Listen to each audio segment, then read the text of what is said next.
Let's just go ahead and jump right into it. Hello and welcome this evening's episode of Transylvania Beckons.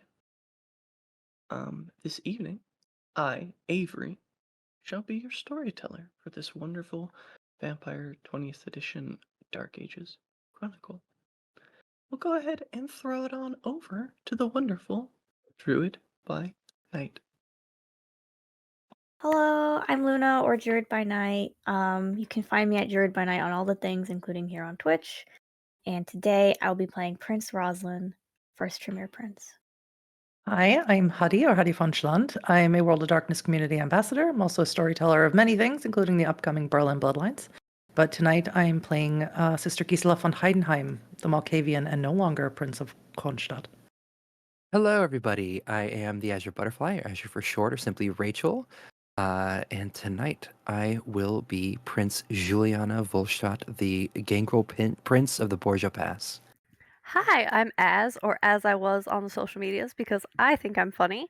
And today I will be playing Jack, the Gangrel Prince of our hearts, and decision maker of what quality we'll find out soon. Indeed. And where we left off with our cantankerous Cainites was on a rather unsettling revelation. Through a mix of a deep web of contacts from Prince Jack of Schlossberg and a rather spectacular use of disciplines by the Sister Gisela von Heidenheim. And the connecting of the dots of one very astute and canny Tremere, Prince Rosalind, and not without its merits of the canny decision-making of one Prince Juliana Volstadt. Things have been revealed. There's been a nigh half-millennia-long plot to replace the Prince Nova Arpad and consolidate power within Transylvania, a shadowy empire controlled by the Mistress of Wolves, Maruska of Clan Nosferatu. It was from this letter that was divined upon by the great powers of Sister Gisela von Heidenheim that there have been a number of items stolen by a traveling compania of Romani Ravnos that could be, if Jill's spies are to be believed, heading back to their main camp outside the city of Kronstadt, where once Gisela held court. That is where we left our Cainites, but that's not where we find them. Of course, we'll be taking a few flashbacks to what happened along the way on the road. But what I need to know is how much of each of your retinues that you brought to this gathering in the Borgio Pass are you taking with you on this expedition to Kronstadt to retrieve these items from Isidore Toranu, the King of Thieves? I think Jack literally just brought his ghoul and like 2 other people. Very well.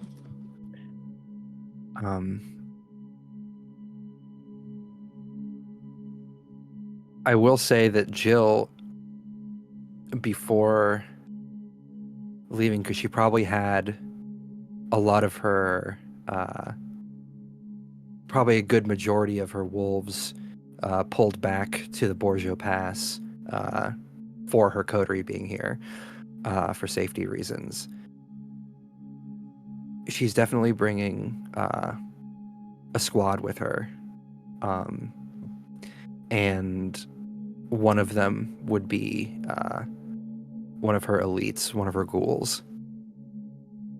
Wonderful. Or How large Child's would you Light. say this squad is, Jill?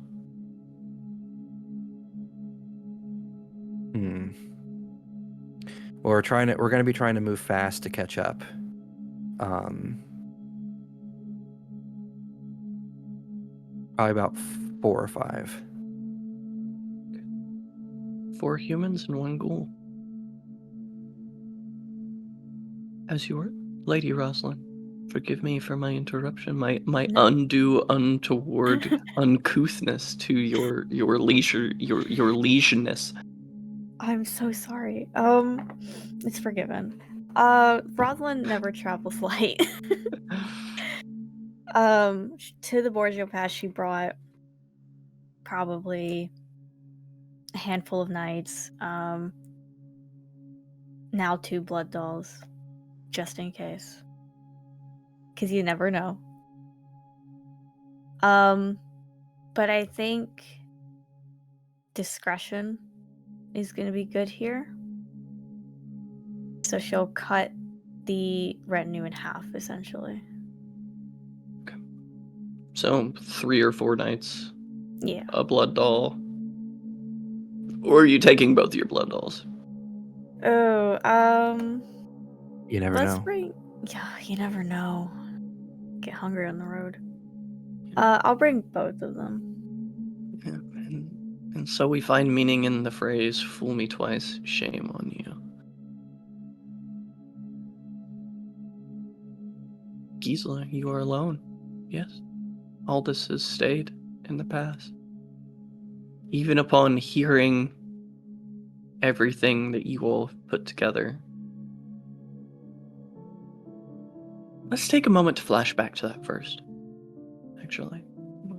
As the camera sort of pans in on the sound of horse hooves clopping along a kind of stony, hard-packed dirt road, and the moon shining down on this small caravan, we see Gisela sitting in what I imagine to be some state of quiet contemplation. As we flash back to scene after all of this had been laid, all of this plot had been laid bare before you, Aldous standing upon the ledge of what is known in the Borgio Pass as the Knife's Edge Cliff. Dagger of sharp stone that juts over the pass.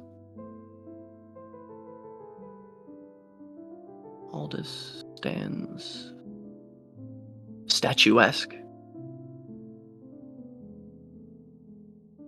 Silvery moonlight painting him and his armor in what could only be described by Gisela's eyes, I'm sure, as the celestial armament of God.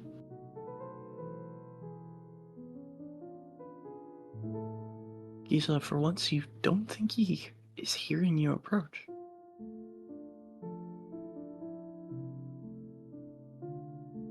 From his body language, you gather whatever is on his mind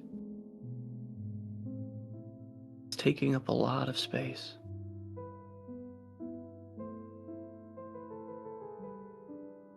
He doesn't hear her approaching. She will just very gently put a hand on the back of his neck as she approaches. Light touch, not to startle him.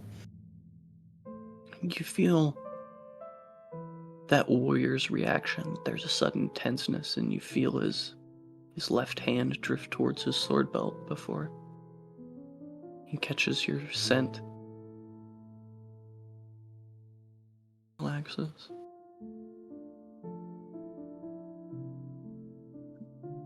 Were you in prayer, Liebchen?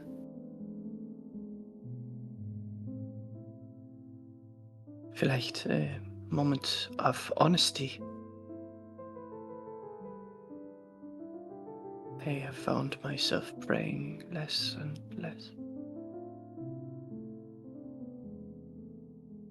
Warum? Glaubst du nicht mehr an Gott? He guides my hands. Why do I need to pray to him? My trust is in the Lord. I need not trouble him with more words in his ear. His will, much as yours, my hands. And she will smile. You have come so far since the days with Marius. Ich bin stolz auf dich, mein Lieber. You cut to the core of me. I was just thinking about him. I told you, we are the same.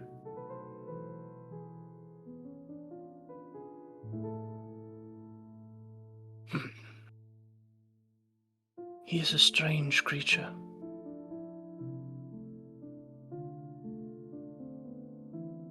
Look at this place. Describe it to me. What do your eyes see? I see pagans and Christians living side by side. No fear of violence. Other than those of the encroaching armies of the East.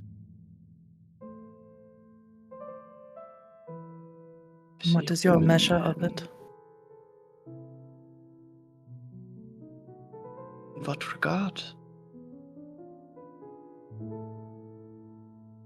This future you believe will sustain in the coming years.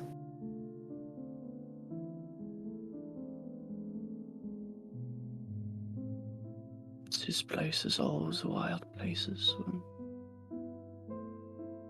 Reclaim what is owed to the earth.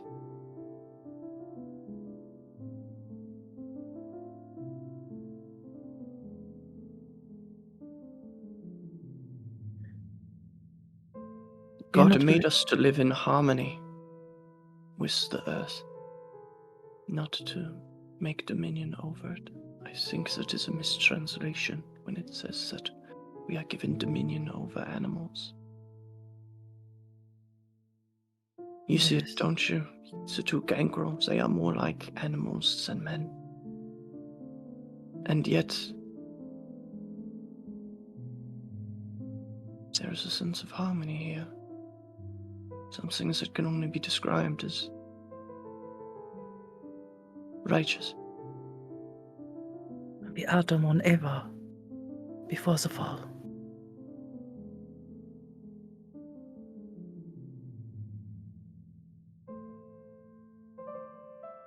Marius would burn this place. He would.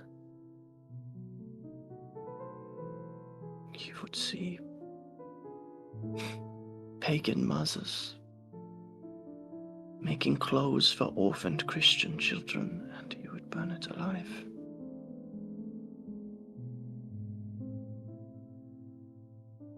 And you cut to the core of me, Aldous. This is why I do not pray. All these years, the Allmachter has never shown me how to remove him from this world. Perhaps he is simply waiting for you to raise your hands and do it. But if I can, I know that I can. And it is my failings that I have not. nein. It's mine. I told you all this. We are the same.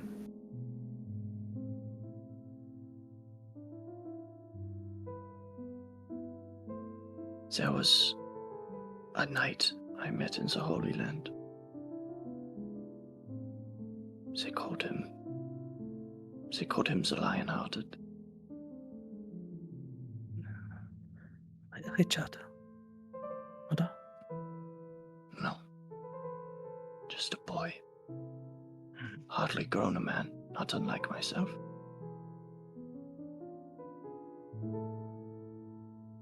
He He was buried in a traitor's grave. He refused to let the rest of his order slaughter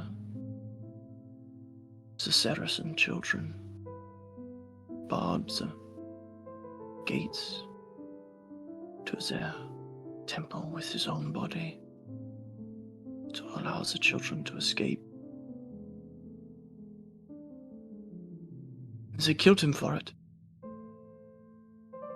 Buried him without his head. Faced his grave in the wrong direction, so he would not see the return of Christ. This is the work of holy men. Why do we continue to play their games?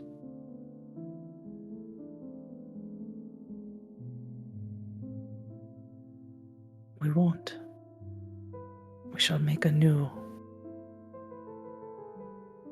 game I do not want to say, but we shall change the rules.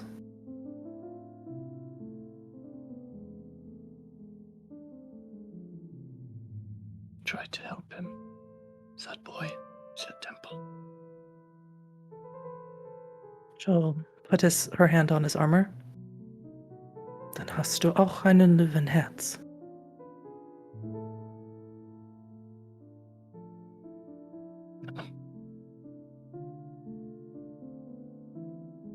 No. I have the heart of a killer. And I think in some situations it is better to have the heart of a killer than a lion.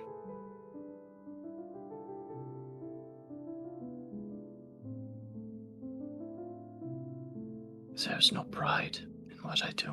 It does not fill me with joy. And what would fill your heart with pride? I try to avoid that particular feeling. It cometh before the fall, no. We must not take pride in the work our hands do, for then we will rest on our laurels. Then there is so much more work to be done.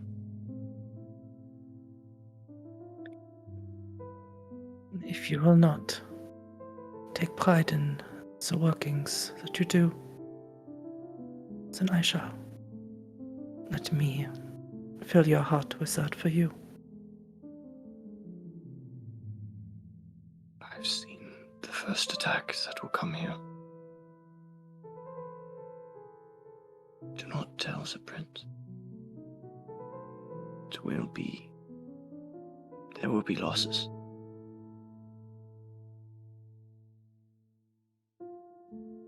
How severe?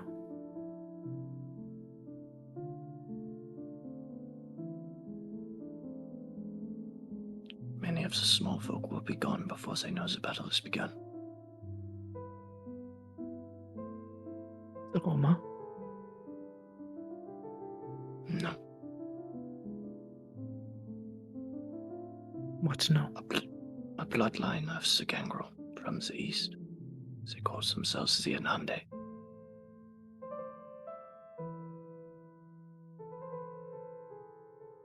They ride with the Mongol hordes. They whisper sweet evils into the ear of the lupines.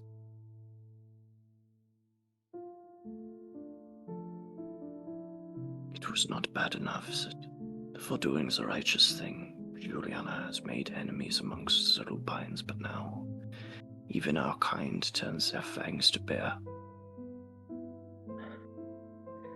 Much as I hold great respect for Prince Juliana and the attempt to make peace with these creatures, and as much as I believe we should coexist, I do not think that we can. That is why I will stay and fight, because it is not our decision. Meine Süße. It is hers. And I will fight for this place until she returns. Then we will leave. Nice.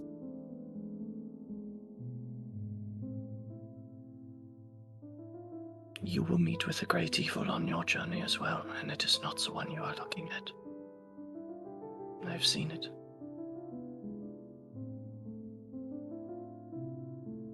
Before your embrace, Anatoly told me I would face much evil. That the roads that I walk will lead to darkest darkness.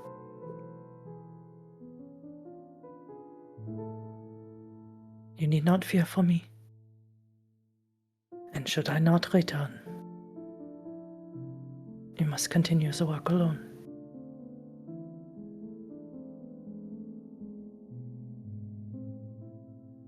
If you return and I am not here, you will find me. One day, where great metal worms pull themselves across the land on roads of steel and wood. You will find me. But Gisela, you must retrieve it. If you do not, Gehört zu mir. Nimm mich doch. I need to keep it safe. If I cannot, someone must.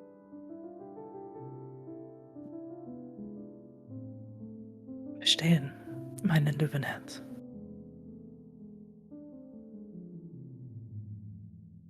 Reaches up and takes your hand in his own.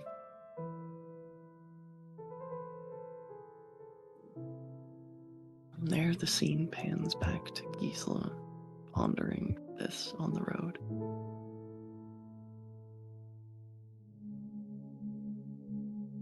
It's at this point that your cavalcade crests a hill, and each of you can see from your carts or horses a large Romani camp outside, about a quarter of a mile outside of the gates of the city of Kronstadt. There are fires, dancing, music. You're about an eighth of a mile away. Did we discuss like a plan? I assume that we would have started discussion in the caravans Yeah. on I the way leave the here. floor to you all. I assume we're going to be hanging around in one of them at one point during this trip. Jill is sitting a little hunched over, dressed in her armors, mimicking a lot of the colors and armaments of her wolves, and looking a little troubled before she looks to the rest of you, and then she's going to say, "So, what's the plan of attack for this?" Must we attack? It is Must we a attack manner of civil? speech. So, sorry. I come from a literal people. No, what? Forgive me. What I mean is, how will we approach this situation? I'm more of a woman of action than I am words. Do we have something comparable to offer the Roma? Promises not to harm them for what they have stolen. Do we know exactly what they want, though? That's the main. We must ask. Figure out what it is that they want and make a deal about it. Es tut mir sehr leid, I am sorry. I have very little I can offer in my current situation. We don't know that for sure, though. But material objects, yes, but We also have what our kind has been known for being good with, and that is boons as well, should that be a thing that we wish to trade with. They're a persecuted people. I don't want to harm them. I'm not sure if boons will work in this situation, given how they've been treated in the past. Yes, genau, that's what I mean.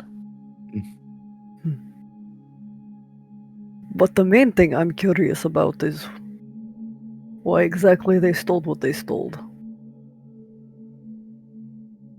If they know exactly what they stole. And if they know what it does. Given how that bitch reacted to wanting it back. How much do we know about Ravnos, like chemistry and like their certain? Do we know anything about that? Like what might be of value to them? The Ravnos in Europe is a new thing. Right. They've only left their ancestral homeland in the last 10 years. Mm-hmm. So just a big question mark. They are as alien to you as these Anande that Alien to Gisela, yeah.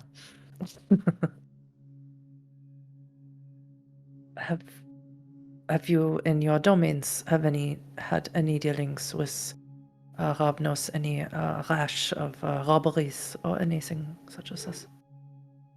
Would I have at all? No. Jack, they've gotten close to your domain. Yeah, I remember. They haven't us even traveled as talking far about north that. as Alba Iulia. Yeah, They haven't got to Sigisara yet. They were on the outskirts. The only thing I know is how little we know, and I don't like not knowing. Not knowing exactly. Exactly. Yes, and I have not encountered them until this recent event. So this is all new to me. Given the title he has, King of Thieves, maybe it was an accomplishment for him to steal something from one of the 7 princes. But Maybe striking back for something as well. It's quite possible, as we said, they are persecuted for simply being not of us. no. We Cainites don't like new. We're too old. We don't like change because we don't change. No, we don't change. Jill's And they don't gonna settle. Jill's going to kind of smirk a little bit at Jack, and she's going to say, "You're starting to sound more and more like father." Father was right about several things. That is true. Not I'll take it as a everything. compliment for now. But that's also not true. Jill, you've changed. You're very eloquent and articulate, and you read large books and write very beautiful letters. And you continuously refer to us as family, and you always referred to Jack as family. But you now include Rosalind and myself. That's new and different. Oder? Yes? True enough with where I came from, and as Jack can attest to how we grew up, family was something to cherish when found. And my change, my new, is through my interpretation of our father's words, to adapt, to survive. But it is also from the people that I surround myself with. I think I had a good opportunity for change to exist in my realm with having to build the Borjo Pass from nothing, having to bring outsiders in, having to accept change more freely and more openly in order to survive. Listen, that's enough for me to believe that one day perhaps even us, our society can change. There'll be places where the Rabnos can be, where they will be as any of us, that we can all change. And perhaps we can speak to them, negotiate, and treat them, start the change now. That is a happy and hopeful thought to have. Let us hope Am that I they not take the usually train. happy and hopeful? Sure. That I didn't say. But I am just in agreement with you. And that I hope that they can see it that way as well. Our stoic Prince Roslin is perhaps different ideas. No, I think words will be much more productive.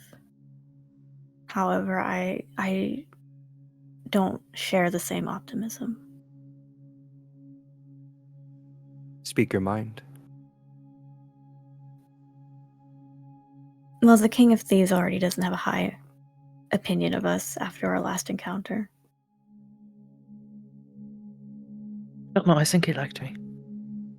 I think he liked you. You're That might very help. likable, Gisela. It's true. Maybe we have you talk to him. All Maybe right. find out if he was a representative of the troop, given how large it is. I think he is a leader. Either him or the woman with the discs. So we talk to both of them at the same time. Perhaps. I don't know their culture. I am very eager to, but I don't know how they are structured, matriarchal, patriarchal, or something else entirely. I suppose we'll find out. What a time to find out. What a situation. If not now, when?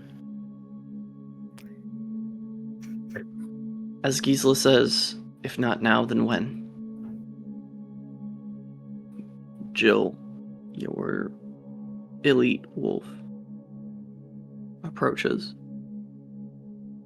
I do not mean to interrupt a pleasant conversation, but peacefully we have apprehended an emissary from the Romani Company. Are they all right? They pulled a knife on Svarag, but were persuaded to return it to peaceful sheath. Understood. These travelers, they are jumpy. Given what we know about them, understandably so. She's going to look to the others. Shall we meet with this one? Yes, I believe we should. Very well. This way. Jill will follow. As he walks, he kind of cants his head over his shoulder. It seems they have sent a woman to treat with us. And? She wears a big dress, many bells. I have heard these women are held in high standing. They are some sort of mystic, some kind of witch. She a wise woman. I believe that is the polite term. Ojelosta, take us to the woman. And he leads you guys all to the front of the caravan, where you see there is a woman, small fur-trimmed hat, large shawl, many bells, huge dress of many beautiful silken colors, bells along each ruffle and fringe. As she sort of looks you all I over. recognize her from my No. vision. She looks up. I thought there would be more of you. Why would you expect so? All of the tales of us being traveling devils, I would have thought you would have been more prepared. You gave us no reason to be concerned in that way. And yet you turned us away. I did not turn you away. I offered you an option, and you said no. It was as simple as that. Interesting. Perhaps we shall resume this conversation with my cousin, a party to it. His retelling of the story is very different. Fascinating. Welcome.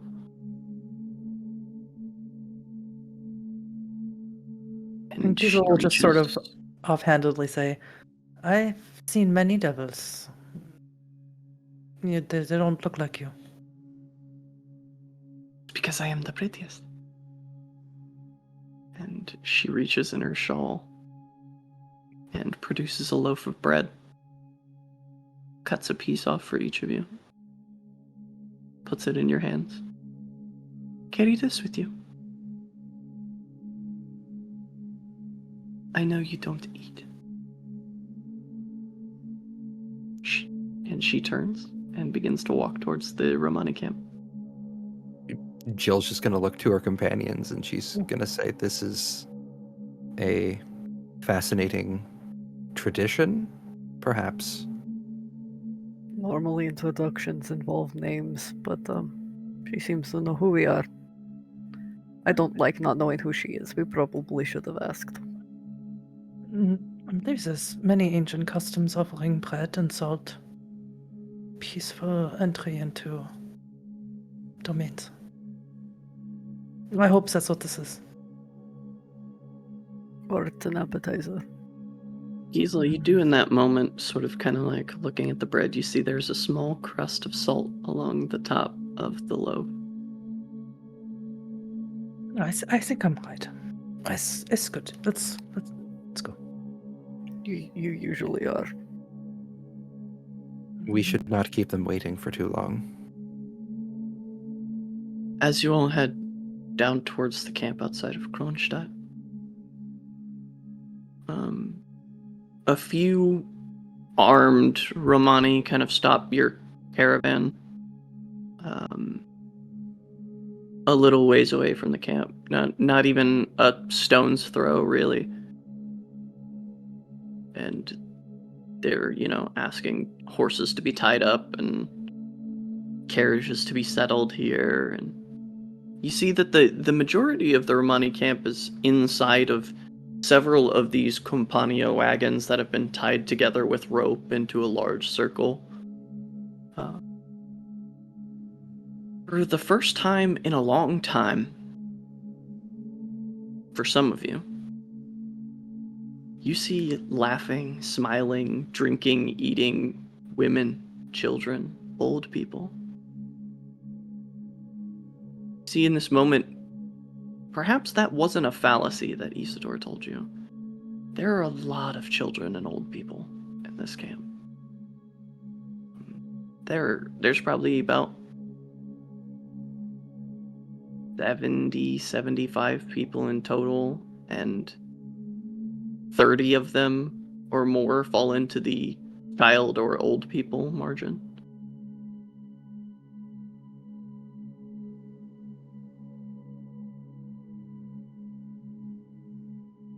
As you see Isidore standing in the tent flaps of one of the large multicolored tents, watching you all. Before he waves you on and steps inside. And you notice that the woman who guided you here has disappeared into the crowds.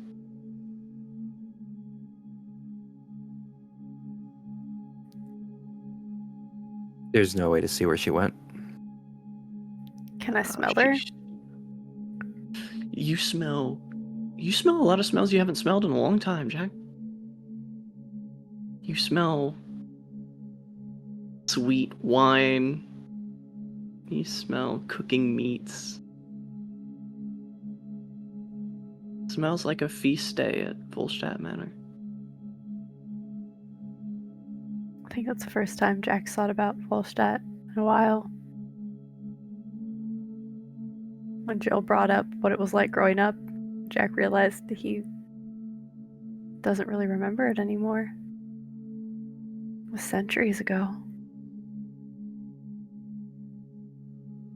So much has happened.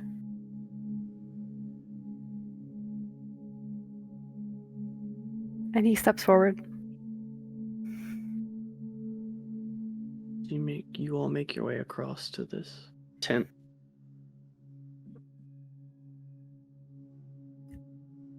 You see a different woman sitting at a table in the middle of the tent with Isidore. You do recognize this woman from your vision, Gisela. See those same rings on her hands. You see in her right palm is the same sort of red waxen disc. She stands. Welcome, Cainites of the West.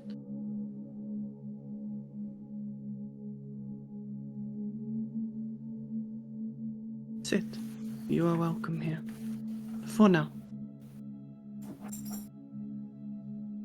If I can get Respectfully. everyone very quickly to roll me a perception and awareness.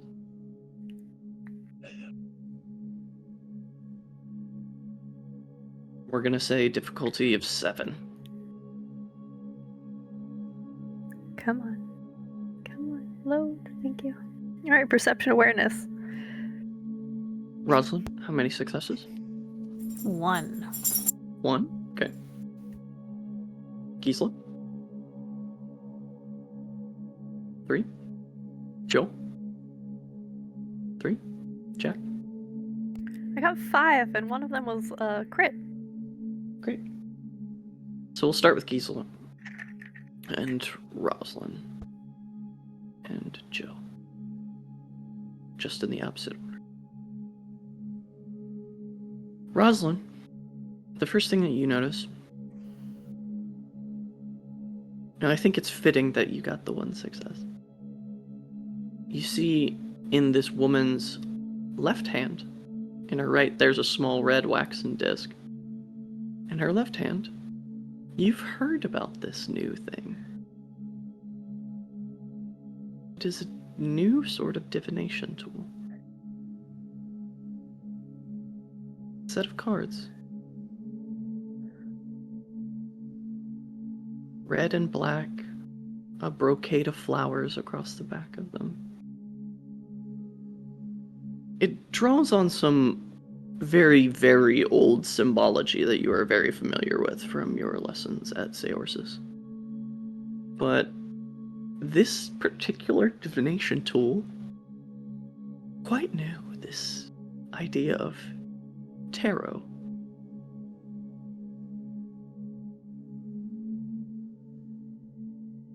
Gisela. I think Rosalind would look at that, raise an eyebrow, and I think that's interesting. Gisela and Jill. As well as Jack, you would also notice this, but I'll have to go a little further into detail with Jack. You see that under this woman's scarf, there's a heavy gold necklace. Pectoral, maybe. And Jack, with your very sharp senses, even though you can't read, you see something you have not seen in hundreds of years. Cuneiform markings. Not unlike the stone tablets that Mitru asked you to retrieve so long ago. Jack's gonna just stare at them for a little bit. and then realize that might be perceived as rude and actually pay attention. Solomon says, "Please sit, be welcome. You are in the company of Delisbieta and Isidore Torin." Jill will, without words, just sit down. She's still kind of like looking around and gauging the situation, maybe looking a little bit more uncomfortable. Thank you for the hospitality. She says, "To be thanked by a prince." And she spreads the cards on the table. "Please, take one. One each. Let us see what the spirits mean to say about you." Jill furrows her brow a little bit, her eyes darting to the rest of her compatriots before reaching a hesitant hand up and then resting it down on one of the cards and then pulling it.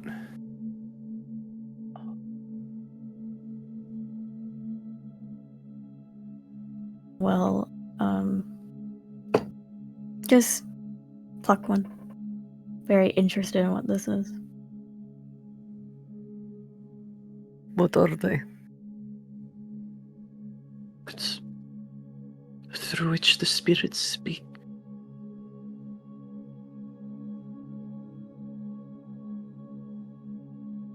Jack will reach out and grab one. Giza will also reach out and grab one. Did she spread them out with her own Mhm. hands? Giza's gonna take the last one that she touched, whichever one that would have been, Okay. and she's gonna touch it with intent. Touch it with intent. I was waiting for that. Right? Give me that intense touch. Spend willpower. Before you What do is that, it? Oh, okay. how many successes did you get before that? Before that, it depended on what the difficulty was. How many did you get over 6? 3.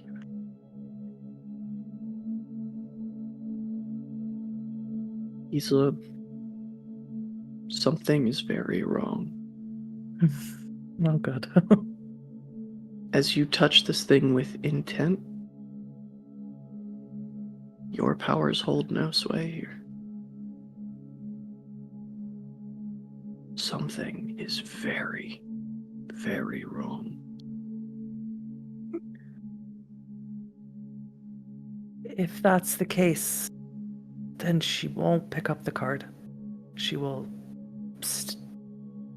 go to pick it, touch it, don't pick it, and take a very large step back, closest to either Jack or Jill, whoever is closest to her. Probably Jack. Yeah. And Gisela almost to know what's press going on. up against him. You've touched it. That is your card, son. Then you may pick it up. I don't She want doesn't. to touch it. She just flips it.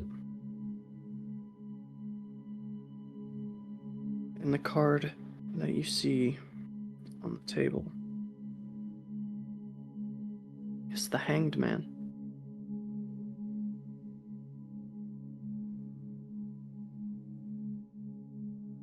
The spirits remind you that success requires personal sacrifice and unwavering dedication. Remember, however, it is foolish to martyr yourself for attention or for sympathy alone. Thank you. You, witch. Show me your card. And she'll just flip it around. Do you see the devil? Oh, good.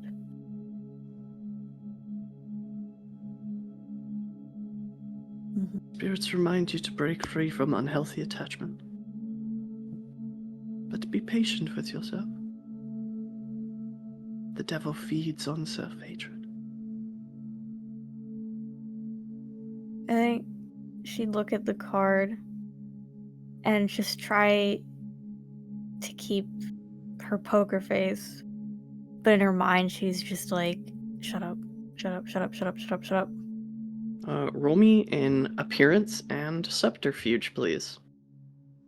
I'm actually okay at that. What's the difficulty? 6. Excellent. 1, 2, 3, 4, 5. With a crit. You feel confident that your outward expression has not changed. Smile. Thank you. That's enlightening. Yeah. That is what they call you, isn't it? Your Uh, friends, anyway.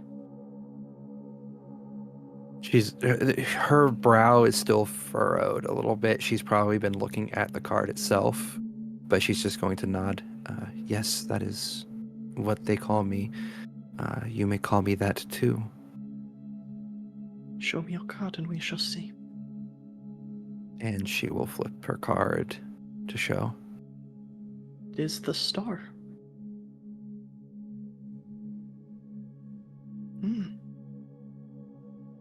The star advises us not to lose hope for something seemingly unattainable.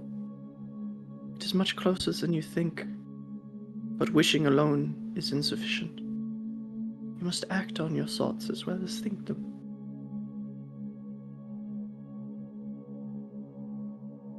Fascinating. Thank you. You, the Prince of Sikisar. Your name is known to me. The one you lost.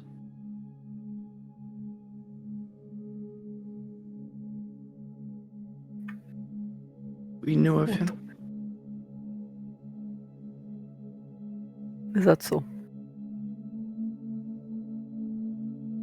He must have told you he did not always live in the West.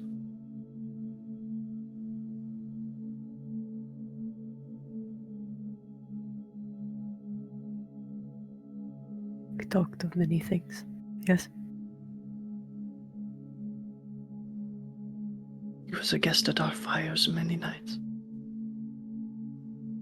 A storyteller unparalleled. His loss is grieved. He's not I'm gone. not sure if I will yet grieve your loss when it is you who is gone. Show me your card and the spirits will tell me. And Jack will gently, make sure he doesn't jostle Gisela and reach forward and hand her the card. She flips it over and lays it face down on the table.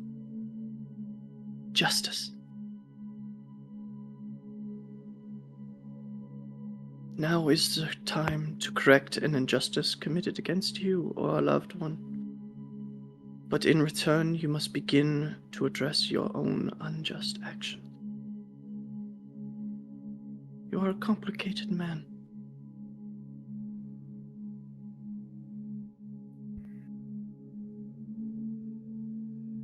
Now that the spirits have spoken, we may treat with one another properly. Why are you all here?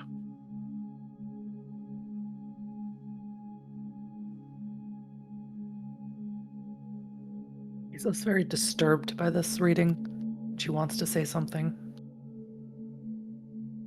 but she will just fidget with her cross necklace, looking at what Elisabetta is wearing. She's dressed very similar to the woman who came to greet you. Except for maybe a few more shawls and many, many, many more bells.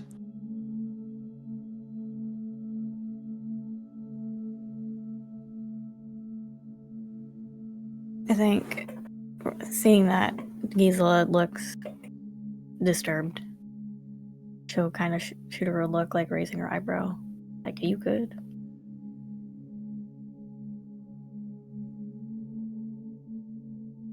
We are here, Elisabetta, because we have received words that you may be in possession of some articles and items that were perhaps not available to freely take. We would like to entreat with you if we could discover the location of these items, whether you have them in your party. Isidore leans back from the table. If we were to have such things, then... You said they were not able to be freely taken. Then why were they not in someone's pocket? Excellent question, Eure Hoheit. Unfortunately, we are merely, let's say, entreaters, men in the middle of this. We do not know the specifics, but we do know some items were taken. I believe you might know either where they are, or you might have them in your possession. She looks over to Lisbieta. Looks over. The spirits have told us you are here on good faith.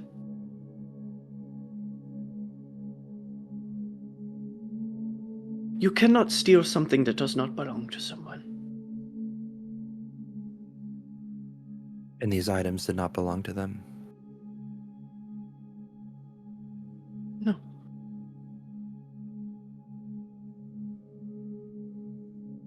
Did they belong to somebody else?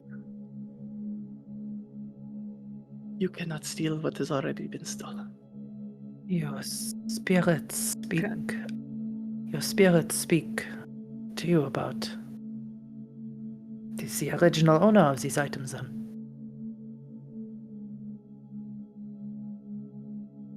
They both just smile, saying nothing. Karasho. Alright, so items that were not stolen from someone who did not originally own them or own them after procuring them from wherever are now in your possession. This is just a fact. Perhaps. Alright. What are they worth to you? Oh, the better question is, what are they worth to you? Personally, I'd like to see the bitch you took them from grovel. I'm of That the is same an mind. aspiration, not a price. You asked what I wanted. What they're worth to me, that is what they're worth to me. So, You wanted to go freely through the pass without an escort. That is the roadblock in negotiation that we came across before. I would be willing to offer you passage through the pass at your leisure.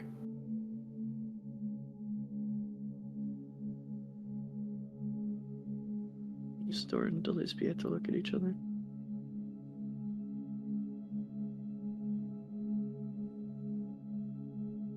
What else? Cut out. I'm sorry. What else? Is there something specific you were looking for? I just want to hear what all of you have to say.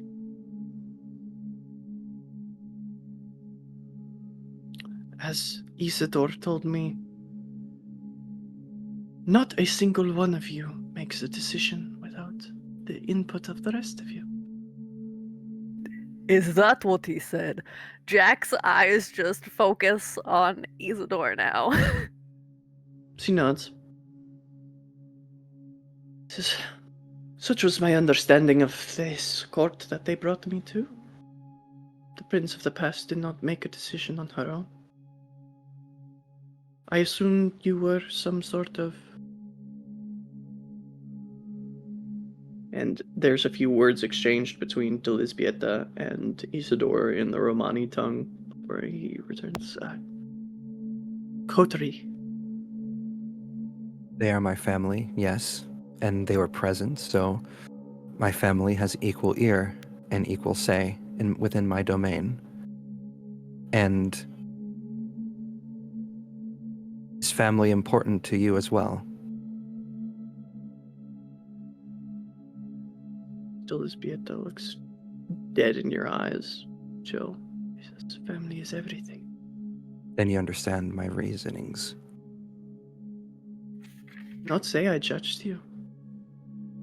I merely wish to hear what you all have to say.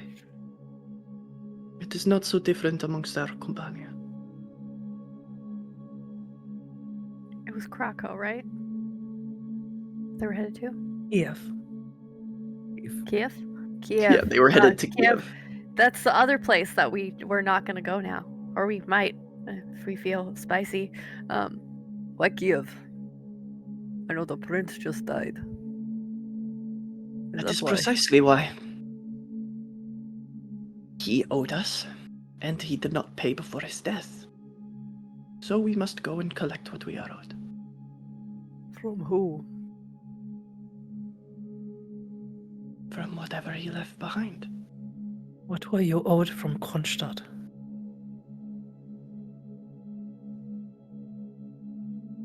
That is a very curious question from the former prince of this city. I will tell you when we have concluded our negotiation. That is my word. My word is my bond.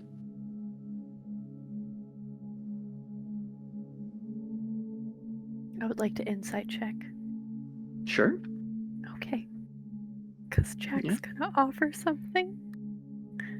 If she means it. Give me a wits and Wits and insight? empathy. Yeah, Wits and insight. empathy. Oh yeah, that's right. The thing that I don't have. Empathetic. Yeah, Uh, the thing that Jack has all of the empathy. Difficulty 6. How many empathy do how you many have? dots do you have in empathy? 4. Oh, nice. I have 2. What's the I have difficulty? 5. Oh my gosh. 6. That is actually 6 successes. That's funny. She isn't lying. Her word is her bond. But you catch that she is afraid of what that answer might bring. So we make a deal, and you will keep to it. This is what I have said. I find that it's best to say things plainly when making deals. Although, Reichwa said that I was a fool for such things. And he's probably right. He had kind eyes. I miss him. Viola's now studying Jack. Yeah, Gisela's like, what? Yeah. Even Rosalind's like, wait, what are they talking about? Yeah. The whole thing before as well, when she was like, Morton's lost, and I'm like, oh my god. The whole coterie looks to Jack. At the same time. In truth, we go to Kiev to collect and to let those ready to pass in peace. You need a place to stay. We will be staying in Kiev. In a city in turmoil that has someone trying to take control with no structure at all. You plan to take control yourselves. Something you will learn about my people as more of us come this way. We do not crave control. We are not like you in that regard. Jules We is coming thrive in. where there is no structure. Jules It is safe for us there. smirks. There is no one there to herd us through a small stone pathway with armed guards. No offense. It was not aimed at you. There have been others in other places. There was a warlord amongst the Turks. Which is why there are few men of fighting age amongst us. I don't need men of fighting age in my domain. I need traders. With all due respect, when we come through your domain, we are happy to trade. But Kiev is where we are bound. I'd be lying if I said your way of life didn't sound enticing in its own way. And there's an actual sincere look on Jill's face at that. If only your kinfolk that were in the east held such softness for our ways as you, perhaps we would have never left there. But let me be clear, your clan has not been kind to us. And I hope that my brother and I, at the very least, can start some good association there. Let's We be shall clear, see. though, I am not kind. Yes, you are. You have his eyes. I would be willing to part with a portion of my domain in exchange for the items. No need. Or you Just a and your promise of people. a safe camp when we pass through. Could ask that from each of you. Well, that still has domain. No offense, sister. None taken. There are many spots in the forest of the pass. One will be yours, should you ever need it.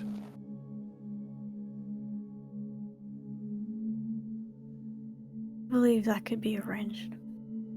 Gisela, you catch a scent.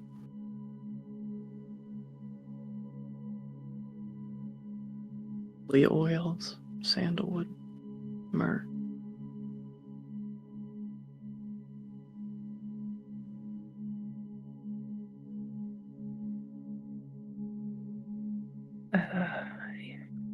So I we're going assume to... this camp has no priest. What need have we of a priest? Then we are in danger.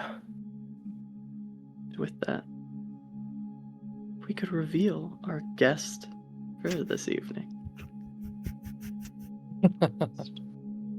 Why don't we go ahead and introduce ourselves out of character?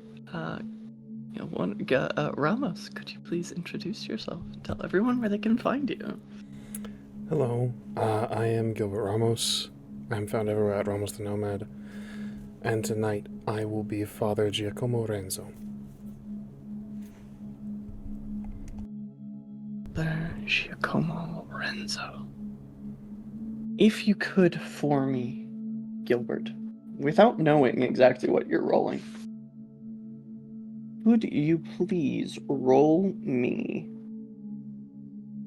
twice a pool of 6 dice? Twice? And the difficulty is going to be 5. Excellent. That is 4 and 6 successes. 4 and 6, so a total of 10? Correct. Perfect. That's a lot. As you are all sitting in this tent with Delesbieta and Isidore, and Delesbieta says, "What need have we for a priest?" You hear it. A sound you've heard many times. The whistle of arrows cutting the air. As they begin to land, people start screaming. There's a flaming arrow rips through the top of the tent. I need a courage roll from everyone in the tent because you are being confronted with flames. It's just straight courage, right? With Arnulf's children. Yes, you each both of Arnold's children, you will add 1 die to your pool. Oh, hell yeah. There's 4 dice for me. What's difficulty? The difficulty of this particular flame, as I open to the wonderful Rotschreck section, Oh yeah. is going to be 6. It's Roshek? Yes. Okay. So that's an extra. I have the calm heart. 4 successes for Kisa. I am going to. Can I burn a willpower on this? Yeah. Yes, you may. Asking for a friend who rolled 5 ones. I 4 successes for Rosalind. I rolled 3 1, or no, I rolled 4 ones. So yeah. My entire dice pool was ones. Yeah, no, me Rough. too. That's really rough. Oh my god. 3 successes on this one now. How much willpower do I have left?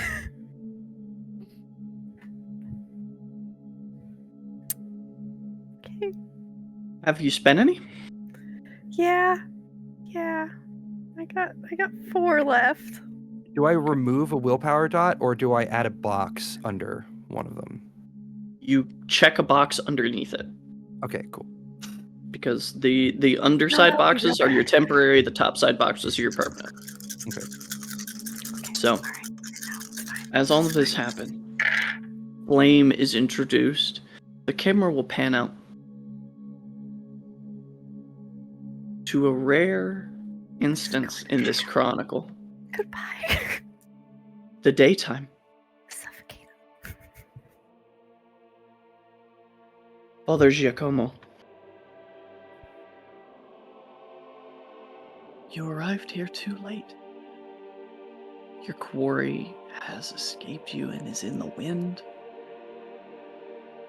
You've been going through these advocatus diaboli, these devil's advocates, these heathens and witches, trying to get any sort of scent on this devil that you've been hunting for so long.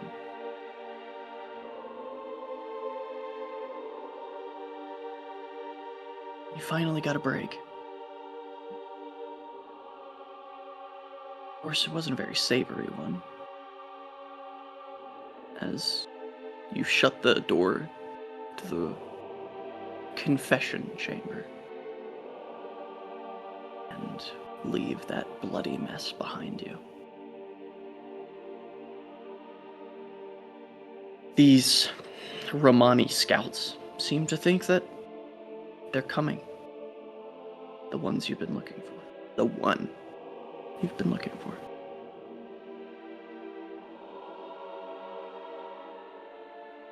One of your knights approaches. I assume you have the information that we require, Most Holy Father. Of course.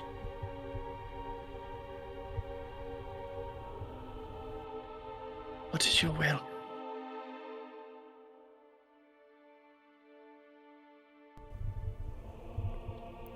My will.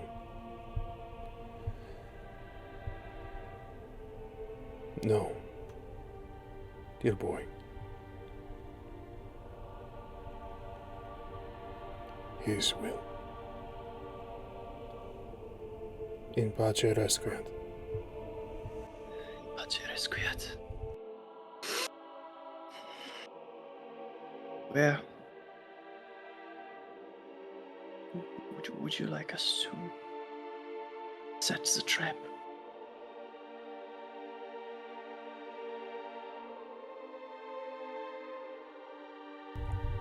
I want them captured together.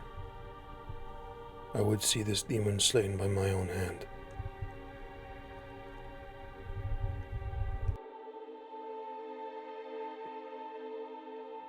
Ane Patri et Filii et Spiritus Sancti.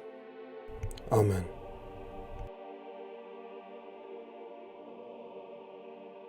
The day progresses and we watch the plans laid by the Inquisition.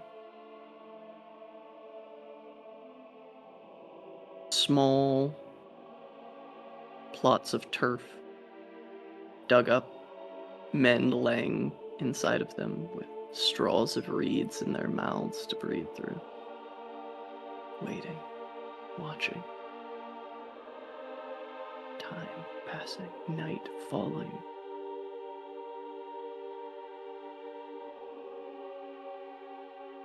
As Father Giacomo, you see them enter the tent. Wait a moment. What does the camera see as you sit upon horseback outside of the gates of Kronstadt? Your city. Father Giacomo is just under 6 feet tall. He has dark brown eyes that are unyielding and piercing. He has a thinner, gaunt frame, sharp features that show a life of sacrifice and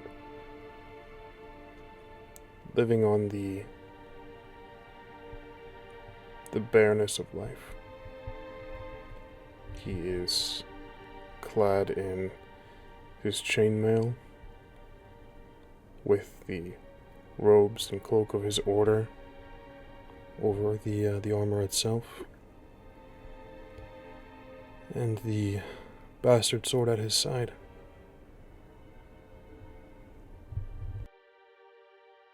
Your knights wait. You see the signal.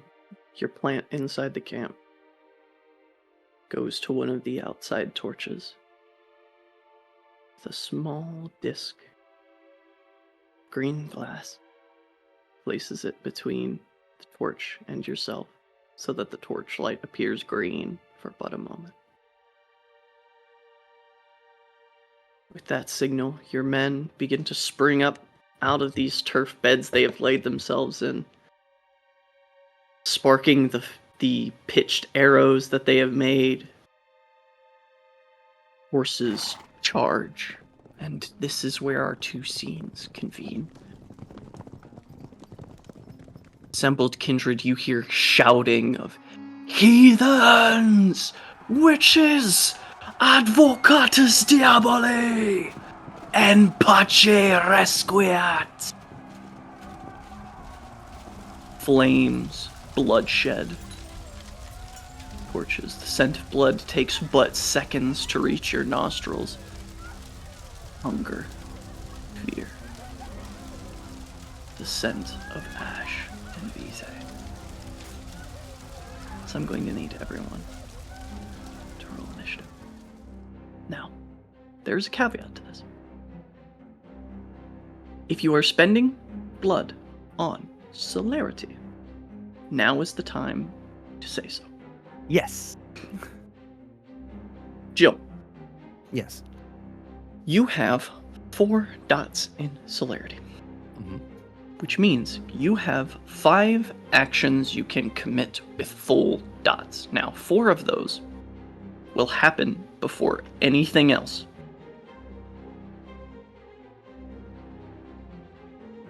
I need to know what you're doing. Okay, so realistically speaking, how fast am I moving compared to everybody else in this? I don't want you to worry about that right now. Because you are currently moving faster than anyone can comprehend. As it Gotcha. stands with celerity rounds, the reason you get full dice on all of these actions without having to split your dice pool is because they are quite simply happening too fast for people without celerity to comprehend what is going on. Got you. Okay, I guess in this split moment, the very first thing she's honestly initially doing is, how's the coterie doing? That's on her mind. So in this freeze No one's frame, hit with an arrow. how's Jack looking?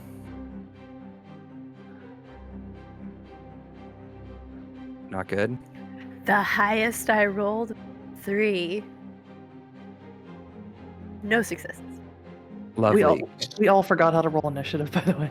That is 2. That's true. Yep. Your initiative is a D10 plus your Dex and Athletics, or Dex and Wits. So Sorry, Dex and Wits. nothing. Like 5. Okay. Jack, 7.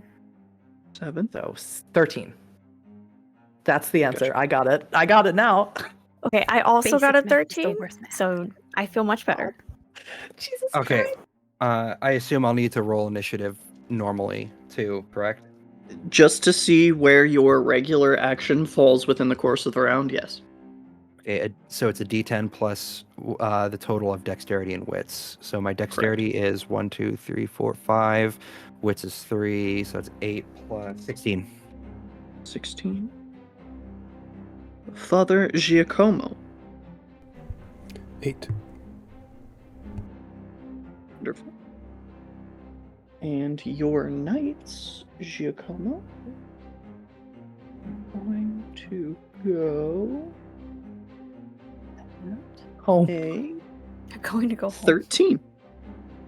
They feel the eep, and they just take a nap, and go home. Wonderful. All right, we have the order established. Now, Jill, Yes. 4 actions. Yep. Lay it on me. Obviously this is not a big tent, right? We're right there by the exit, right? It's about 20 by 20. It's Gotcha. not huge, but it's big Gotcha. enough to, hold conversations. She's immediately going to step outside of the tent using celerity. What does she see? You see, riding into the camp, white crosses on black fields, symbol of the Spanish Inquisition. You see 30 armored knights mowing down anything close enough to get their swords on. Age, gender, doesn't matter. This is a culling, plain and simple. Are there any coming specifically towards the tent right this second? All of them eventually. Mostly just to get like a image in my mind of where they are all positioned and who they're all. But yeah, they're within. I'm asking who's within my archery range. If there are any that are attacking any of the elderly or the children. Oh, of course. She's going to start. Actually, is there any from this vantage where we are? Is there any inclination of an like an overwatch of the Inquisition, like somebody watching and not participating? With all of the chaos around you and all of this happening so quickly, it's hard to tell. There's fires everywhere. There's blood, there's death. And all the times you've heard the Christians describe hell, who knew it would be them who would bring it to your doorstep? Jill's eyes are wide, her bow in hand, an arrow already notched. She's going to pull the drawstring back and loose. She's going to take 4 shots with this. Then at 4 full dice shots. Mm-hmm. Go for it. And that is dexterity and archery. It is. Can I blood buff on top of celerity? As long as you haven't spent the maximum amount of blood that you have to spend in a round, you surely can. What's the maximum amount of blood I can spend in a round? That's for based us off of it's your 10. generation. What was it? I might be wrong. I think for us it's 10. Yeah, because we're 7th gen. Yeah. I believe it's either That's- 10 or 6, one of the two. I'm gonna. Well, you I have the only book. spent 1. Yeah. Yes, So- you've only spent 1, so either way you're good. Yeah, so I'm gonna blood buff my physical. Okay. And that adds 2 dice, correct? 2 dice. 1, 2.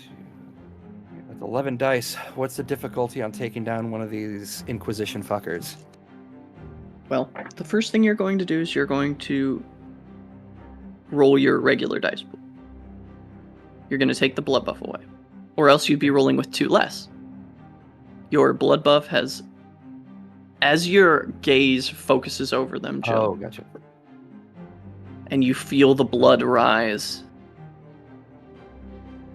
you feel an overwhelming sense of dread even looking at them. You've heard tales of encountering true faith.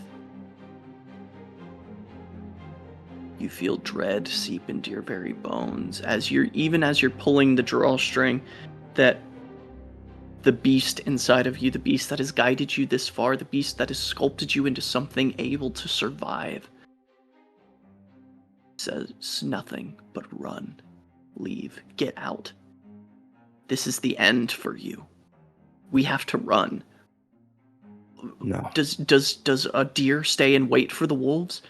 We're not the wolf this time, Juliana. We're not the wolf this time. We're not abandoning our family. You'll be the death of us then. Go ahead and make your rolls.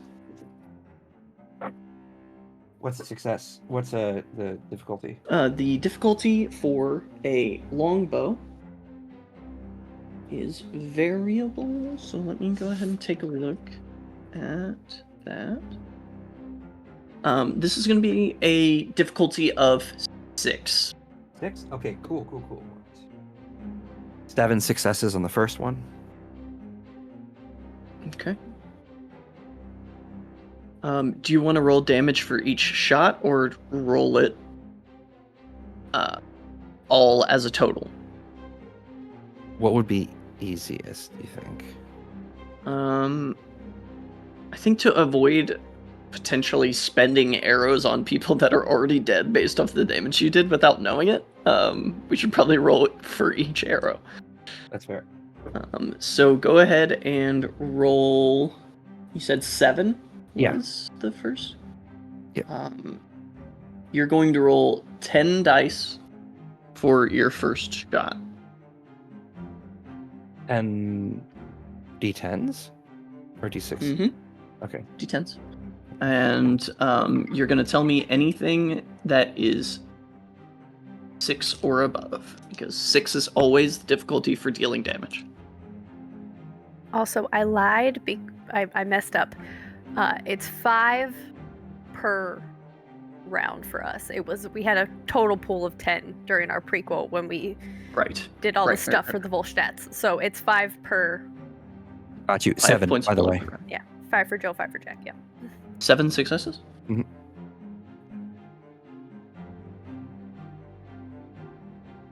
First arrow hits one of the knights, hits him solid. Jill pierces his armor, but he's still going. Give me another shot on him.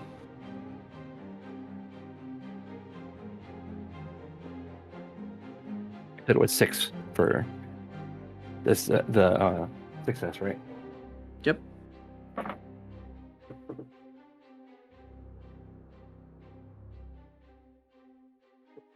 Five. So you're gonna roll 8 dice for your second damage. 4. Second shot. You see the arrow snap off on his armor. Third shot. Give me a roll. 6. Go ahead and roll 9 dice. 7. Third shot hits right in the crease between the gorget and the base of the helmet. Blood pouring. Still raising his sword. Got one more celerity shot left. Make it count. 5. Roll another 8 dice. So armor is now ruptured, so we do not get any armor protection. 7.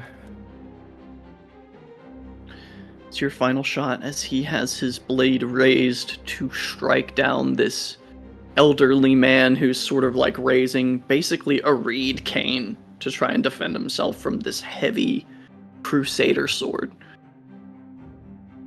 Your arrow takes this inquisitor under the shoulder, comes up through the top, and pins his jaw to the side as he rolls off the edge of the horse.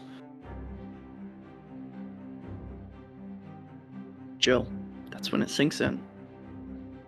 It took 4 shots to take down 1, and there's still 29 knights coming into this camp.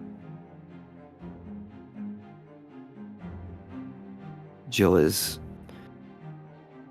Her unblinking eyes are wide as she takes that in.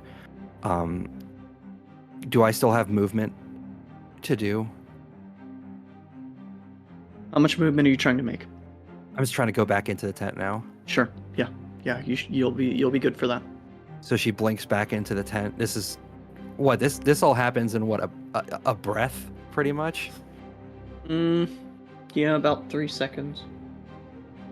However, it is your regular turn now, as you're starting off our initiative.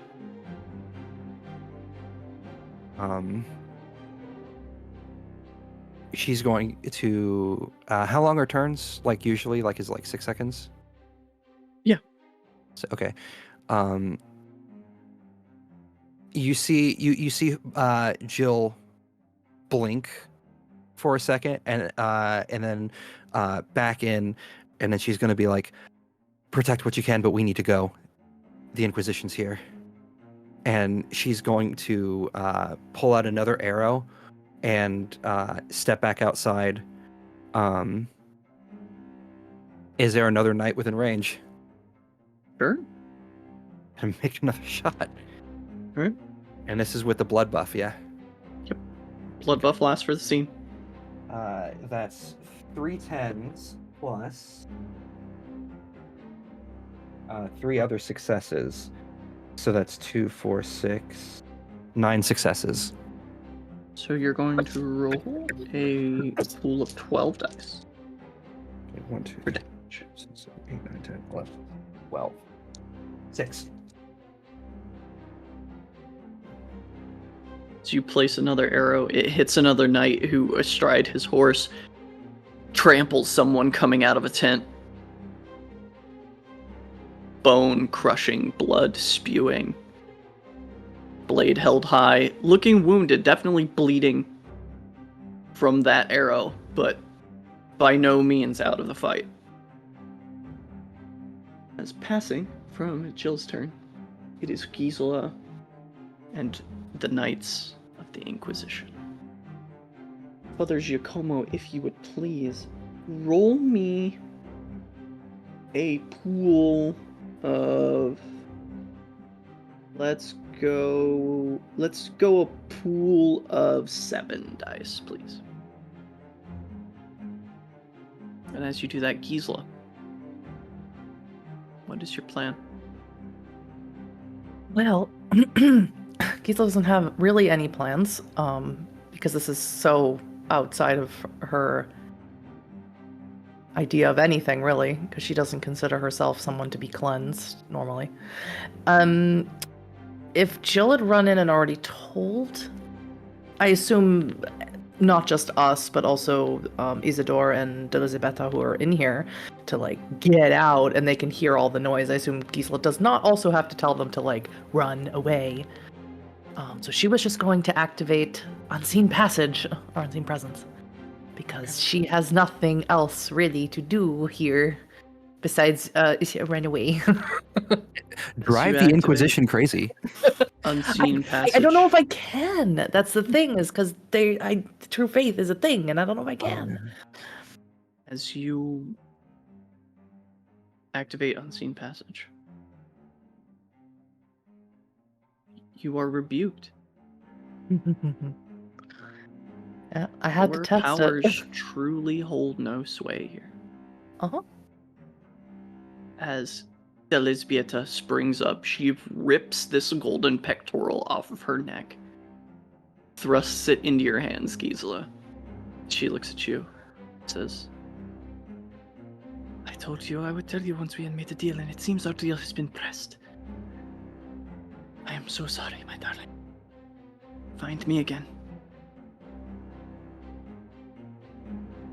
and Isidore grabs Delisbieta by the hand, and the two of them run out the side of the tent.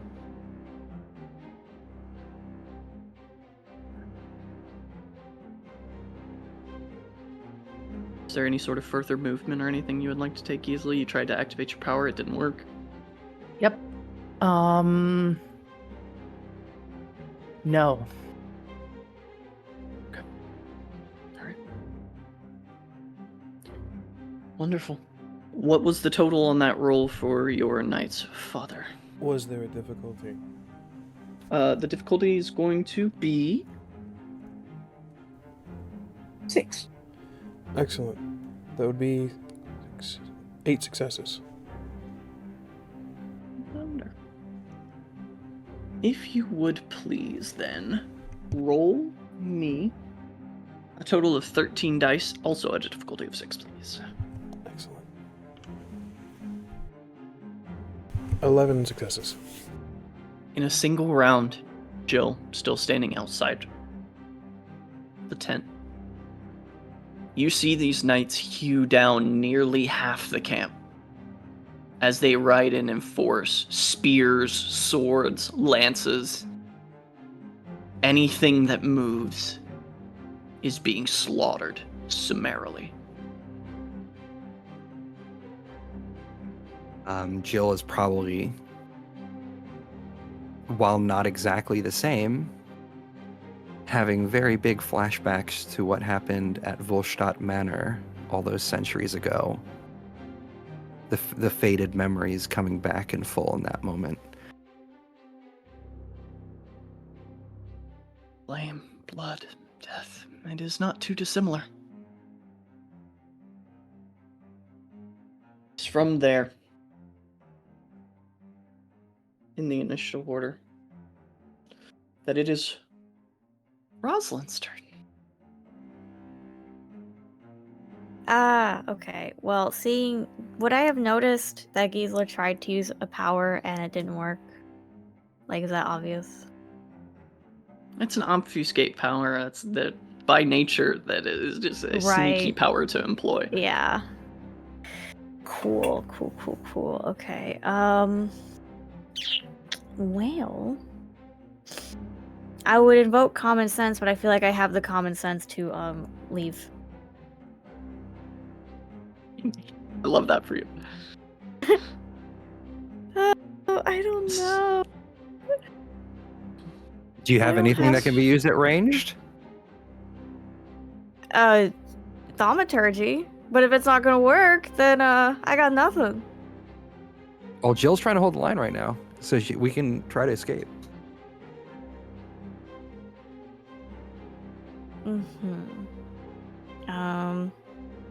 Always worth a shot. Oh, I really want to use Prayer to Soul Sphere. That would be so good. If only.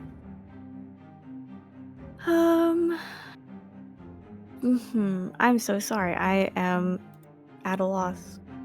So, you know what we're gonna do? When I don't know what to do, we're gonna use common sense. Wonderful. What is the question you would like to ask me? So, getting attacked by over 24 people. The other 2 people bounced.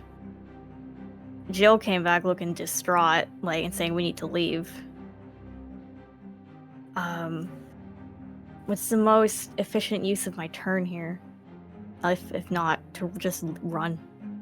Well, I think there are 2 schools of thought on this matter. Obviously, you've surmised the first one rather well. Run. However, you are unsure of if your thaumaturgy powers work. Right. And as you said very succinctly, if Prey on the Soul's Fear works here, This is precisely what this path of thaumaturgy is made for. Mm-hmm. Both have risks. Both Yeah. are extremely efficient at what they do. Right. Did Gisela leave, or did she stay put? Okay, that's what I thought. You know what? I guess we're not gonna metagame. So, yeah. I would like to attempt to use route the charging hordes. Make me that roll, please. What is the roll for? I tried to look for it in the book and I did not find it. At this very moment. You are going to roll your wits and occult. Oh. Wow. That is the thaumaturgy pool for this particular power. You will also need to spend a point of blood. Heard. Do you need my willpower score? I do need your willpower score if you don't mind. 7. Alright, go ahead and make your roll, and I will see how many people I have to roll this courage roll for. What's the difficulty? 7. Oh, while we're waiting for that, I did have a question. I have an answer. Because we never really got a chance to talk to our retinues before coming in here, could I have had Jill tell her wolves to keep a perimeter around the camp? I don't see why not. Perfect. Holy shit. Willpower. Oh my god. I mean, Good. rolling so bad today. That's better. Thank you. You've got to be shitting me. Okay. 2. Going to make this courage roll. I love rolling 2 1s. Oh no. Ridiculous dice pool. Now, let me be very clear. You do feel this power take root. The expenditure of blood, the change in the weft of the Arcanum here. Your power takes root. But you feel immediately that you're going to need to give it a bit more juice. This is going to work. These are hardened, bred heretic slayers. This is not going to be easy. Right. But in Rosalind's mind, you know this is possible. You may be the only person capable of turning this tide. Oh. Okay. In that case. In this moment, none of them flee. You see Okay. 2 of them lay eyes on you. You see the brief reaction of fear. They look at each other and turn their horses to ride towards you. Weapons drawn. But you still have time. Are you behind me? Oh, I am now. Wonderful. After Rosalind's turn. Good father. It's your time. I would not stand idly by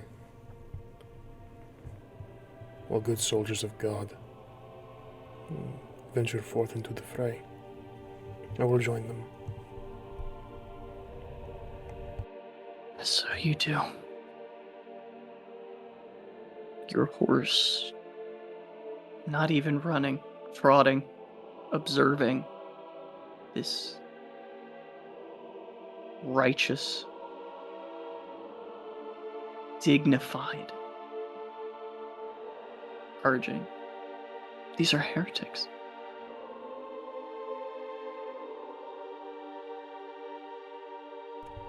So when you see them,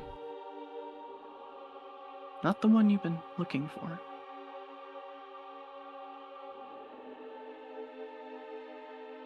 you see out of all of these soothsayers and witches, advocatus diaboli.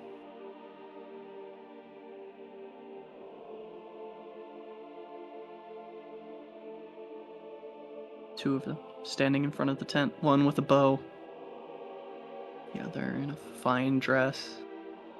So out of place. So decadent. Disgusting.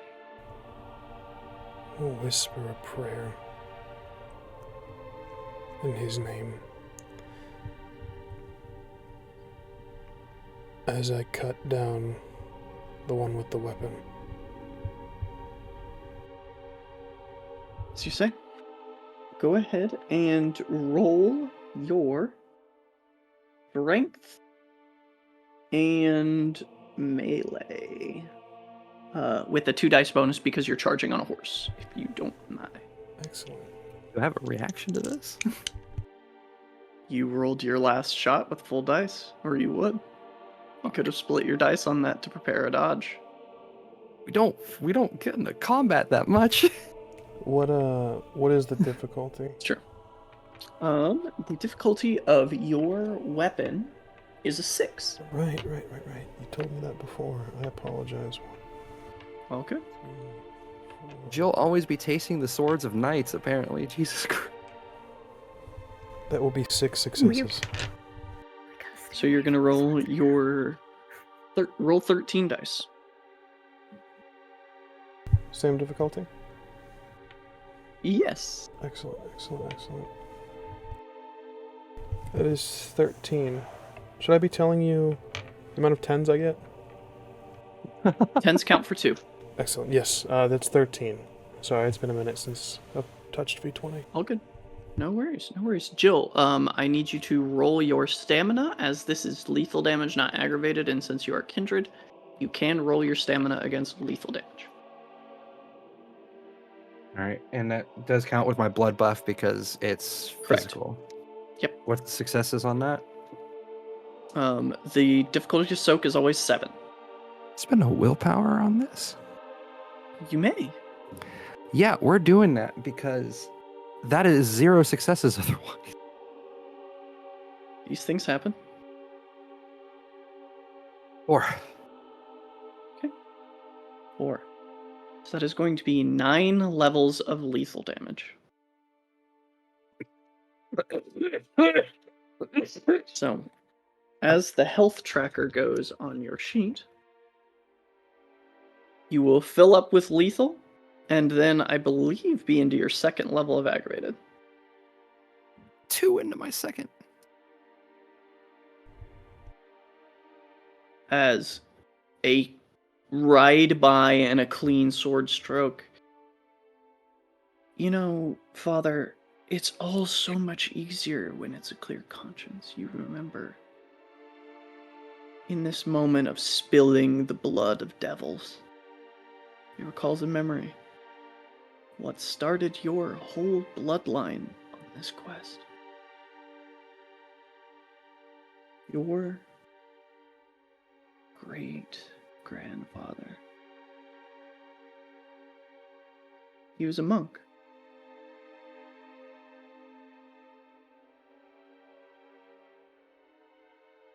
He traveled here and there, most often looking for those who had been misplaced. He was the kind of man who went out into the wilds to find women, children who had gone missing looking for food. When he arrived at a monastery, no, convent,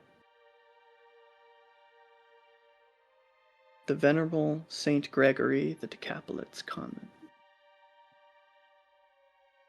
They told story, and eventually he was hired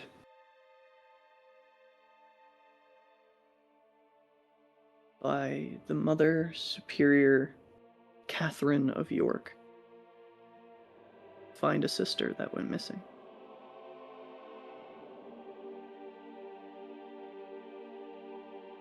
It's been hundreds of years. That story has fallen down through your bloodline. Thought you nearly caught up with her.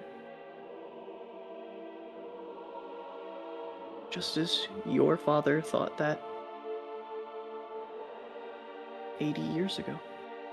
Just as his father thought that 150 years ago.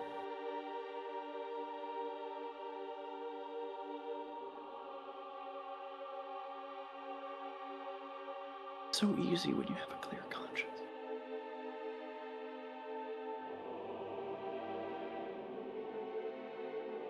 Especially now that you know this nun who had her sisters so worried that she had disappeared is one of them. There was a devil in the very heart of God's sisterhood. And that is an injustice which can never be corrected. But there can be some level of equity in this demon's demise. Like I said, it's so easy when your conscience is clear. May I speak in this moment? As I turn the horse, my right side to the individual that I struck and the other woman,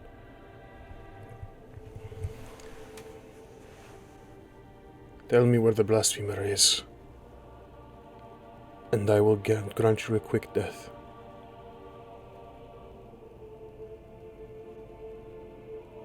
You save no one by defying me. You save yourselves pain by compliance.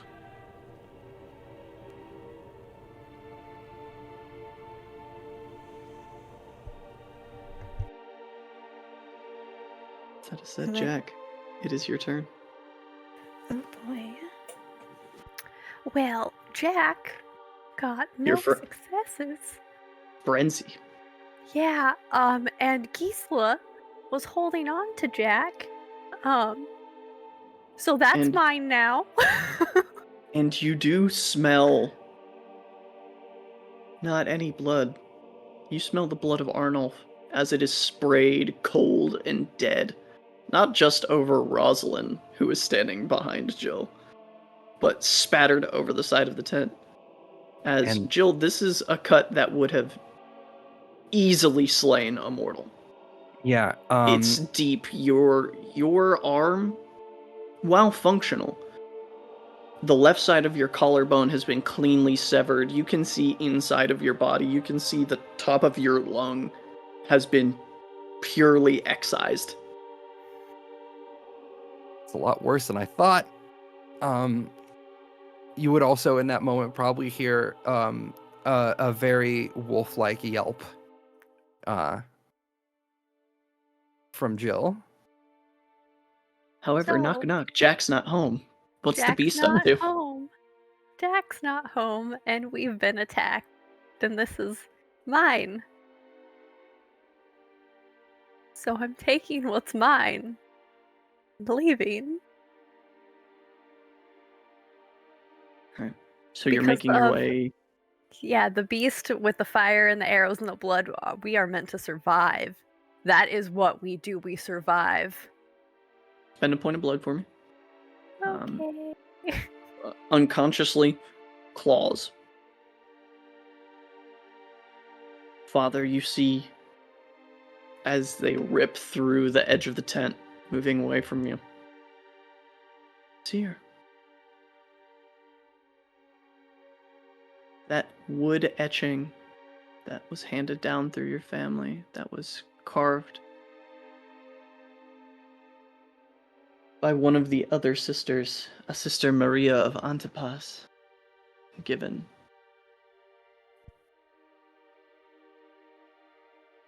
See this heretic, this blasphemer, this devil short moment. As Jack, you're going to spend the rest of your turn moving back towards your retinue. Yep. Yeah. Which, speaking of... Does Gisela go willingly? Because I'm so sorry. Because Jack would have just grabbed and I don't booked. think it matters because the pools on your physicals are so heavily weighted in your direction. I know. I'm so sorry, Gisela. Yeah, no, full on. And because of the gangrel, do the traits kick in? Yeah, you frenzied. So what's your animal trait this time? It's the teeth and the eyes for Jack. Oh, It's 2, right? So this is V20. Those 2 are already permanent. Yeah. So I need you to pick another permanent one. Okay. Get them cool ears. Oh my god, Jack's turning into a furry. Yeah, Jack. Jack's always been a This is what furry. Don't let happens. him fool you. The fire makes you a fury. Like, so that's how it works. Yeah, probably ears. Jack, Gisela, as Jack pulls you away from all of this, as you're cresting the hill, you see that you're lucky this is only 30. As the contingent of the wolves of the Tayuta Pass are holding another 30 armored knights off on the ridge. This was not meant... Like, a summary slaughter is laughable at this point. This is... You are being attacked by an army, and you do not have much time. You also see that 4 remaining 4 knights, bearing emblazoned upon their tabards the symbol of the House Tremere, are riding down the hill, swords held high, making their way towards the camp. Yeah, boys. The wolves hold off another 30. There Hey, are my 4 wolf's doing knights coming good. to reinforce. This could have been so much worse if there were not small contingencies in place, but it is still fatally horrible. As you make your full movement, we're back at the top of the round. You have 4 celerity actions, Jill. Yeah. So, my body is not in really good shape. You can spend celerity actions to spend blood to try and heal. Let's do that. At least, okay, how does healing work on that? I've For never had to do this. 1 point of blood heals 1 point of lethal or half a point of aggravated. You have to heal your aggravated before you heal your lethal. Yeah, I'm gonna spend. What was the cost again? One more time. Sorry, brain soup. 1 point of blood is half a level of aggravated. Half. Yes. All right, that's spending 4 points of blood to heal both aggravated that I have. And then you. This is something I also neglected, and let me clarify this now. I'm not going to put it into effect in this combat. However, I realized that I was running celerity, potence, and fortitude wrong. Mm-hmm. A point of blood activates them for the round, not the scene. Oh yeah, no, I took the blood away for this one too because I read the ability. Got Yeah. it. Cool. That one's on me. I apologize for that one. Yeah. But it is one. You have to activate celerity, fortitude, and potence every round, spending a blood. Oh, okay. So fortitude doesn't automatically kick in. No. Oh, I need to do that then. I thought it was automatic. Whoops. Bye bye No, blood. Bye bye. you have to spend blood for these to be a thing. Okay. I'm so sorry, Gisela. I promise. I got like some blood still. You're not a snack What yet. are you gonna do? All right, and how many blood points is it for the non-aggravated?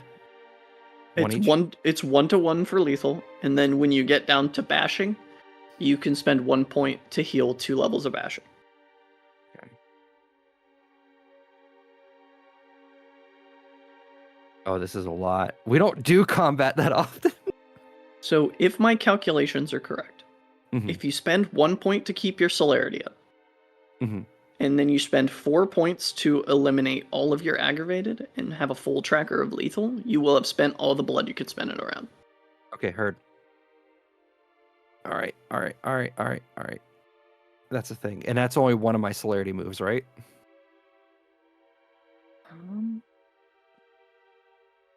Yes. You can do all of Gotcha. that in one celerity action. Got you. So, I also know that health gives negatives to Correct. dice pools. That would count me as at the incapacitated tier for lethal. So is the wound penalty of incapacitated is what? It has nothing next to it. The one above it, it's the Because you don't events. have one at incapacitated when you're coming down from another. So you've essentially healed, you've gotten a second wind, Okay. and you're good to keep going. Okay. Heard. I know combat is stressful. I'm so sorry. Oh no, it's fine. This is fine. What am I gonna do? I have 3 more celerity moves left. I am so sorry. I am so sorry for what I'm about to do. This is not something that I really like doing normally, but this is a move where we're gonna have to fucking do this. Jill is going to take one of her arrows, and because he's on his horse, right there, he's jabbing that arrow right into the chest of the horse. They are far enough away that you could shoot if you chose. Oh, I thought he was like right up there on me. There's about a what would you say, Gilbert? Probably a good 15 to 20 foot bubble there. Yeah, I wouldn't have exactly stopped just after. I needed the momentum to make the slice. Okay. Yeah, she is going to take a quick aim and aim to bring down. Because are you still moving towards me as you do this, or you stopped? I stopped. I held. You stopped? And just turned to the side, and I think, the last thing our storyteller narrated as I saw Gisela. I just want you to know that what you did and what you're wearing and your tone of your chosen tone of voice is terrifying me right now with everything you say, even out of character things. Jill's going to shoot at the horse to attempt to knock him prone or get him off. Sure. So that is archery and dexterity plus with my is my blood buff still up? Yes. Scene. Wait, it doesn't count for celerity moves, right? Is that what you said last time? No, that was because of the true faith. Right. So you're rolling at your normal pool because Okay. the estimable father also has true faith. So only by keeping that blood buff are you rolling at your regular pool and not at a -2. What's the successes on this? This is slightly close range, so the difficulty is 6. That's 7 successes. I rolled 2 10s. No, 3 Gotcha. 10s. No, 2 10s. Yeah. With 7 successes, that would be 10 dice that you're rolling for damage.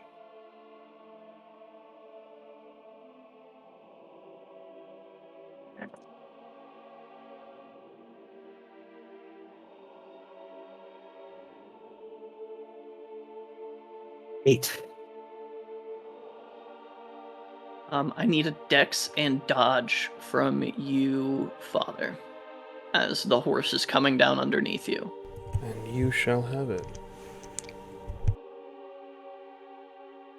Again, I'm so sorry. I really don't like hurting animals or anything of the like, but this is terrifying right now. The difficulty being 6 or 7? 6. Copy. That is 1 success. 1 is enough. You manage to not get crushed by the horse as it goes down. As it goes down, you find your footing. This horse has taken you many, many miles, Father. Such is the nature of beasts of burden. They serve a purpose. God gave man dominion over animals. Amen.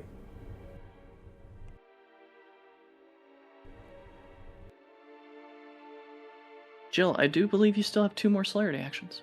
I do. I'm now taking. Are you wearing any like headgear right now, or anything protecting your neck?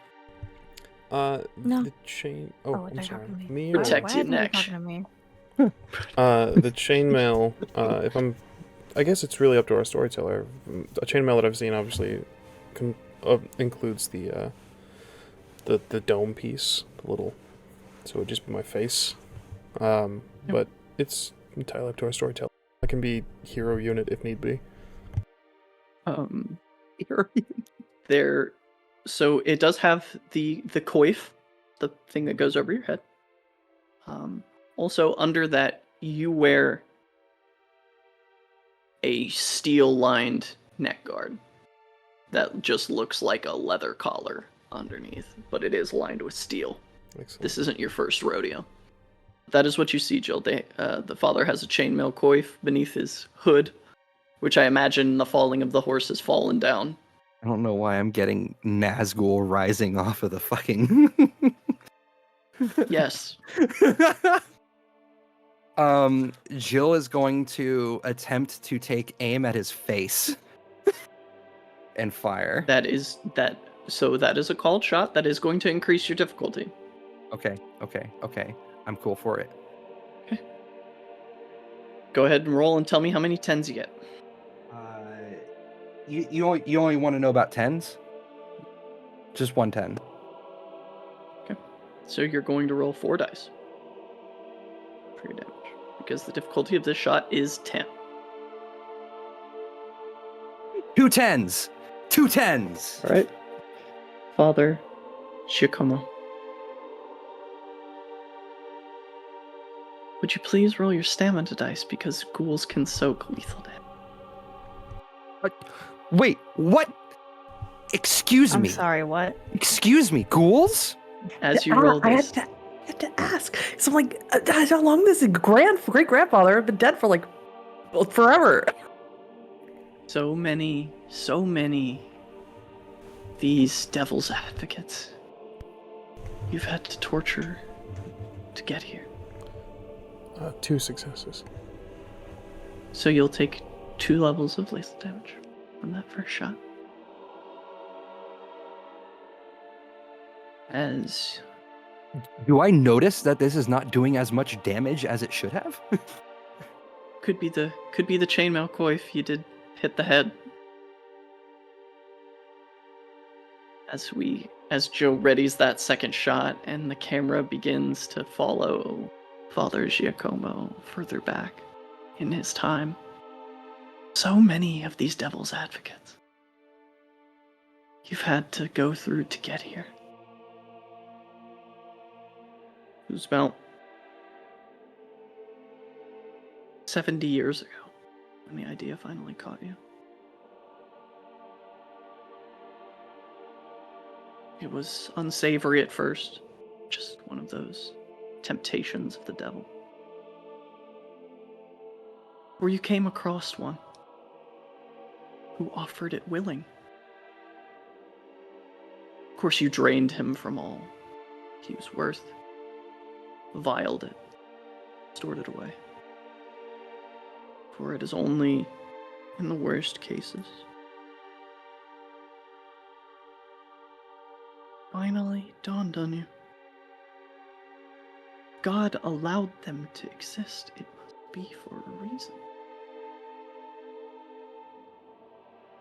God allowed them into your hands, just as he asked for the son to be bound and carried to the mountaintop, just as The father wrestled the angel and broke his hip, so you must break yourself to prove your devotion to God. What is one drink a month? Taken from the unrighteous to fuel God's work. God wills it. Deus vult, indeed. Go ahead and roll that second shot for me. Second shot. Who said I was taking a Yeah. second shot? Are you? What are you doing with your last celerity action? Ice, because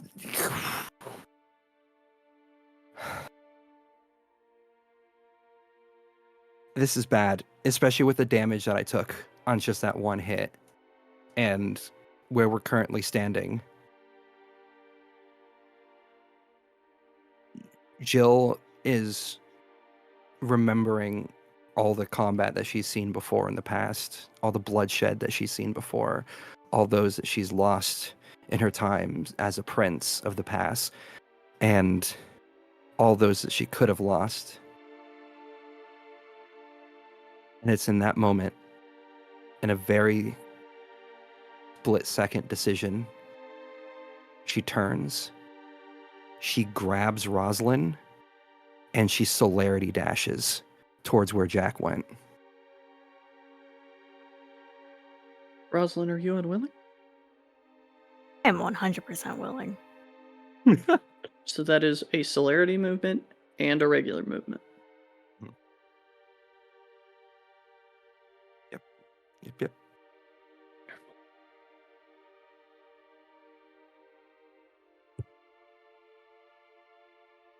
Gilbert, if you wouldn't mind, roll me another pool at 7 dice, please. The difficulty? 6. Excellent.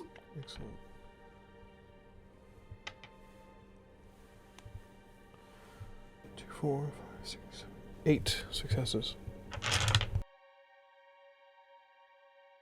As you're all running, sounds of the slaughter at the camp behind you continue. Rosalind, you see your 4 knights ride past you. Your knight captain sparing you one final glance. He knows his duty.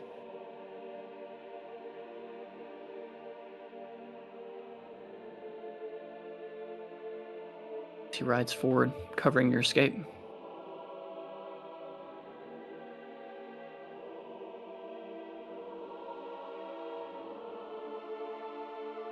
Jill, as you look over and you see your wolves holding the line from another 30 armored knights. It won't be long before they're overwhelmed. But As they know the she's- risks. You know they're up there fighting, not just so that you can have a chance to escape and your coterie. But you see, in this moment, you've taught them enough strategy. They formed themselves into a wedge in a way that any one of these Romani that escaped from this camp has a small but clear access to a channel of wood line. This was a conscious decision made in compos mentis, just the way you taught them, under great pressure. Takes great clarity.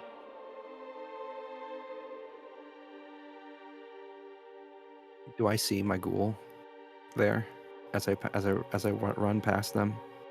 Do you have Eyes of the Beast? That's animalism, right? Or protean? Protean? I should. Yeah. Or Let me it might see. be called Glare of the Red Eyes in this book. I'm not entirely sure. It should be the first dot. It allows you to see in the dark. Yeah, I do. If you want to activate that, I will allow you in this moment with the expenditure of 1 blood point on my behalf. I will eat that action economy for you. Yeah, she will. You see him. You see him with the haft of a broken spear in one hand and claws that he recently learned how to grow from you on the other.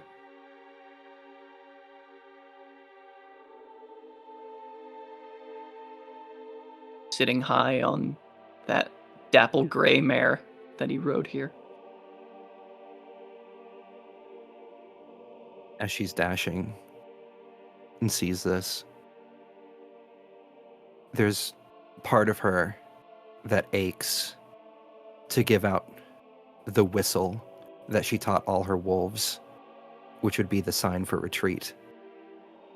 But she knows that this is the only way that anybody might be able to escape out this path, and that sacrifices are sometimes necessary like this.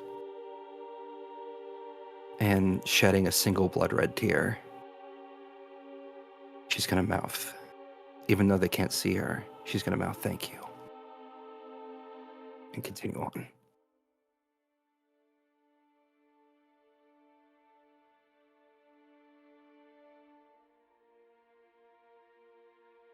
Good father. There are options here. You can pursue this quarry if you choose.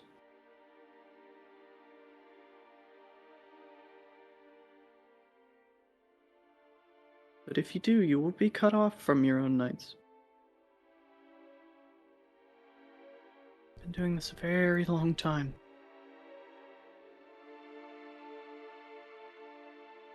Choice is yours. Gisela has absconded with them.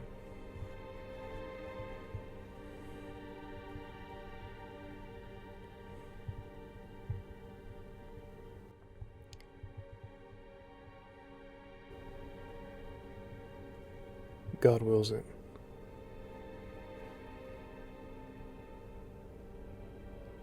Their forces are busy. I will be the one to cut them down. As 4 of your knights ride up to collide with the 4 charging knights that bear another symbol that you've become very familiar with in your time of hunting. The emblazoned symbol of House Tremere. Those knights clash with your own. You make your way. Trudging silently through the night. A shadow. As you all reach the hilltop where your wagons were parked. Jack, you feel the frenzy subside this moment.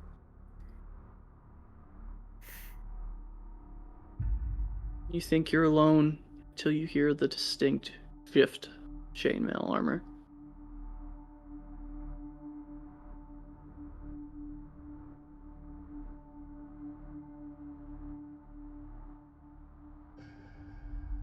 What do I see in our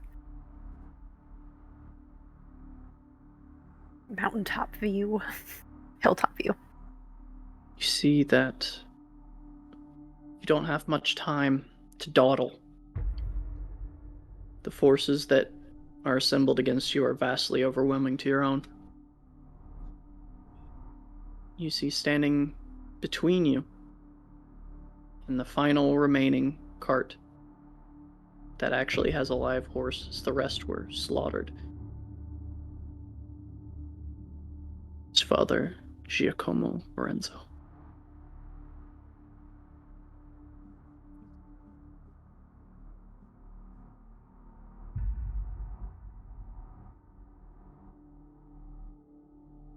Leave the floor to you for a brief moment of interaction. Yeah. Jack still hasn't put Gisela down. Oh, yeah, I'm there. Mm-hmm. Good. Thank you, Jack. You're welcome. I'm a great coterie mate. What do you want? Jill is going to let Rosalind down for the moment, but there's still a hand on your waist, as if she's ready to dash again if needed. I got plans.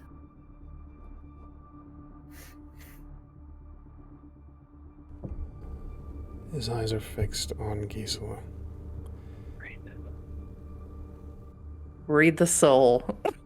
Kidding. I'm kidding. I think I get what his soul's vibe's all about. I mean, Come, Jack could sister. turn around, so over the soldier could see. Oh. Come, sister. Let's find time that you faced God's justice. Feels growling. You have done all of this so that I may face your God's justice. The moniker you wear. Sister Gisela von Heidenheim.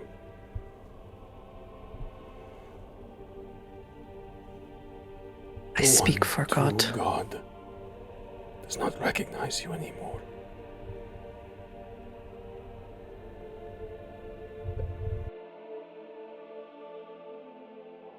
He's like, give me just a straight up luck roll. Just roll a d10 for me. Sure. I crawled out of my dice roller like I always do. Jack's gonna, with his free hand, reach up and kind of wipe at his face and scratch his palm with the bottoms of his teeth to cut open his palm. And I need to spend 3 blood points. It makes so much sense. He's right. Why else would none of your gifts? Why didn't you see this coming?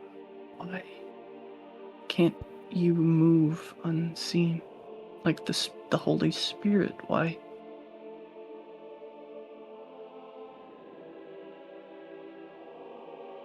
God doesn't care for you anymore.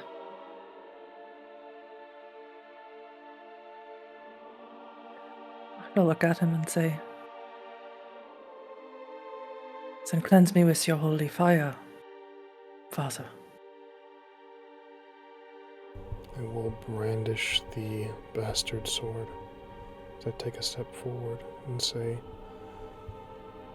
go with God, from whom all blessings flow. Fall to her knees. As you incant that and step forward, Father, we're going to raise your Numina in this moment to 4. As the blade bursts forth into holy golden flame. And again, I need everyone, after I figure out what Rosalind's condition Hey, is, I'm I sorry. will need everyone to roll courage. No, go ahead. So my thaumaturgy was working. Interesting. Plus. Okay. Is there another question there, or was that your... Thinking I mean- about doing something. I mean, now's the time. Just thinking about it. I'm just thinking about it. I'm just thinking about it. Maybe I will, maybe I won't. Who's to say? All right. I need everyone to roll me a courage roll. Me too. Yes. Tommy just flinging a dice across the room. What's the difficulty? 9. Oh dear. 3. 0. 1. Everyone other than Jack. You are held in place. The fear of this flame is not the kind that forces you to flee, but the kind that remands you to stay. In this moment, if you had any doubts of a power beyond this realm that may lie within the hands of divinity, there is no doubt remaining. You are held fast, not by the hands of Father Giacomo Renzo. You are held fast by the hands of the Almighty God of Jerusalem. And not in a way that he would hold a frightened child.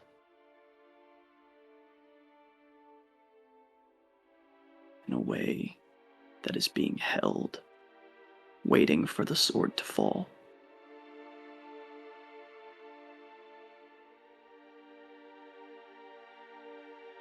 Now, just being that you're held in place does not mean you are fully remanded to take no action. Oh. You just cannot move. If you have any powers that are activated through line of sight, you may still employ those. If I may. However, Jack, if you may, go ahead. Sorry, Rosalind. Oh, you're fine, you're fine. Startle the Superstitious Mind is just the second power, but on one person? Correct. Yep. Okay. That's probably not gonna work. Jack, you are fully availed of your faculties. Jack's gonna step in front of Gisela. If he does that, I can activate stuff with line of sight. You can activate things with a line of sight anyway. But you are still remanded to be still. That's fine. If Jack tries to step in front of the sword, I'm going to use Invade the Mind. Good to know. Good to know. Rosalind, are you using that power? Does Theft of Vitae do damage? Or does it just steal blood? Technically, it just steals blood. Now, that is a very large technicality, as, blood loss is a thing. I will have a stamina roll from someone who is Theft of Vitae. It will not do any levels of damage, but it will impose a dice penalty to pool. Okay. So in that case, nothing to lose and everything to gain. We're gonna use what's it fucking called? Startle the Superstitious Mind. Startle the Superstitious Mind. Let me check very quickly what role the estimable and good father is going to have to roll here. While you're looking There you for go. that page, I am curious if you meant that we just can't move our feet or we can't move our hands either. You are fully held immobile. Okay. Okay, so no bow. No bow. Okay, roll your wits and occult for me, Rosalind. Okay. That's so many dice. The number of successes indicates the number of dice removed from the victim's pool. If the victim's pool reaches 0, they can take no action whatsoever. Can I speak? You may. Perfect. We're going to... He's not going to speak words. Where is it? Where is it? Where is it? Where is it? What's the difficulty? 6. Willpower. Noah's call. Jill's going to howl and attempt to call any wolves the creature to Make their a aid. Okay. Okay, interesting. So I got my result. How many successes? 10. Though thaumaturgy powers do work, you do have a resistance to them through your Numina. So go ahead and roll me 4 dice. And you'll subtract that many successes from what Rosalind just rolled. Because currently 10 makes every single pool you have 0. What is the difficulty? 6. Is it my willpower? Oh, that's right. That's right. What is your current willpower? 1, 2, 3, 4, 5. Fuck. 1, 2, 3, 4, 5, 6, 7, 8. No, that's 7. Sorry, 7. 7 is the difficulty. 1 success. Noah's call. I got. I rolled 2 10s and an 8 at a difficulty of 6. That's 5 successes. All the animals respond. If there are any, being the key component there. But noted, I'm going to make a roll very quickly to determine if there are. Noted. I'm going to put that over in the corner so I don't roll it, so I know exactly what I rolled. Noted. Got that in. Noah's call. Going. Startled superstitious mind. Bang. Everyone in this moment, the Venerable Father included, save for Jack, is rendered immobile, can take no action other than invoking line of sight powers. Jack, Fucking kill him. this round is yours.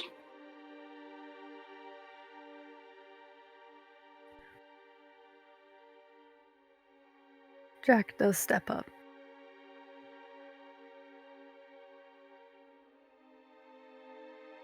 You step in front of Gisela? Because then she can't catch your eyes. Yeah. Okay. Damn it. Yeah, no. Just getting Not gonna- closer. Yes. You're not going to die that easily. Don't do this.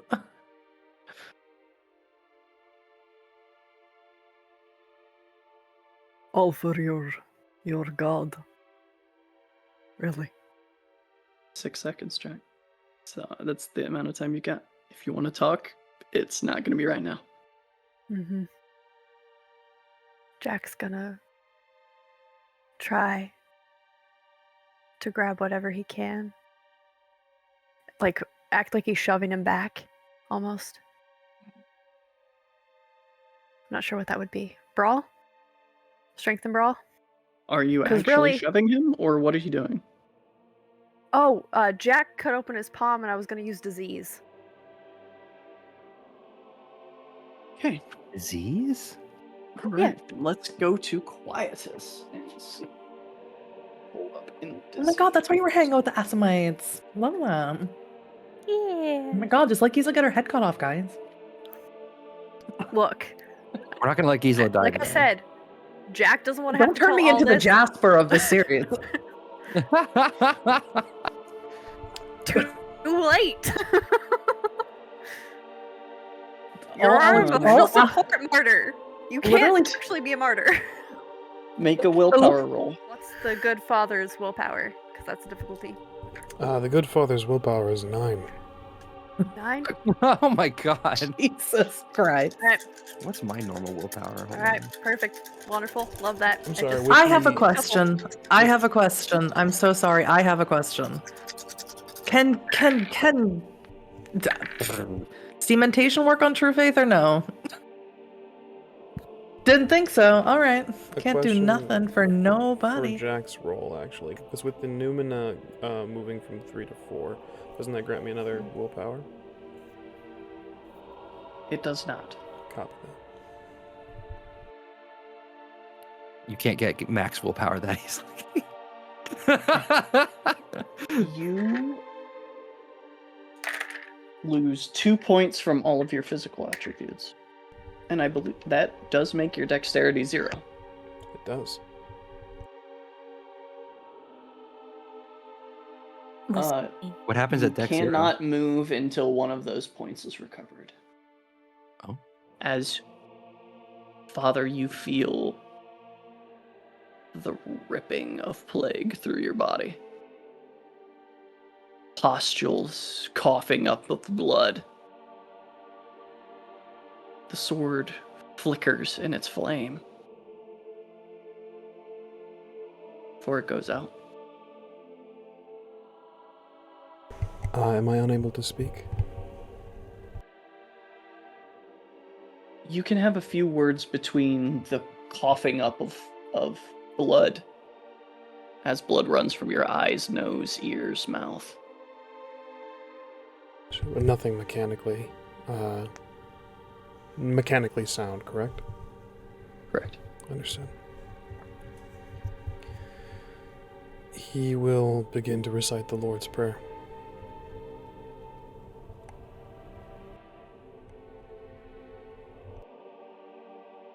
So it is. You are all relieved of this remand. To be still.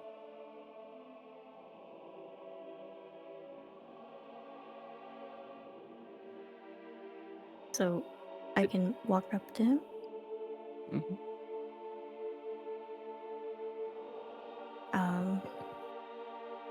I want to walk over just within arm's reach and tap him on the forehead, if I may, Sure. and cast Blood Cauldron. I get to use it. Yeah, give me that roll. Oh, I'm also going to tell everyone to back up. I don't know if he explodes, but let's just take a step back. Out of curiosity, do I hear anything coming? The sounds of battle? Okay, so no wolves that I can hear. Not yet. Okay. Okay, what is the roll? It is... Okay, that's what's in a occult? Mm-hmm. Okay. It's your thaumaturgy pool. Yes. Avery, can I send you something privately, ask you something? Learning. You, of course you can. I'm so happy every time I get a message from you, Henry. What's the difficulty? For blood, he is a mortal, but technically a ghoul. 7. 5. Oh dear. 5 levels I'm of rolling. 5 levels of aggravated damage.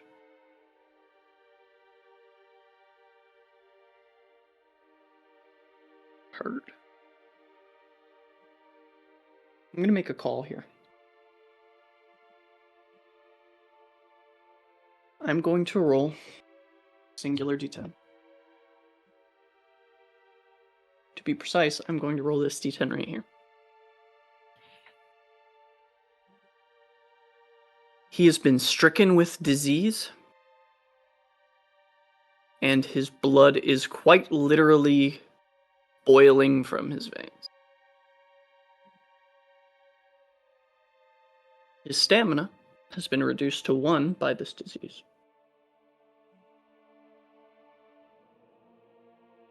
It's difficulty 9.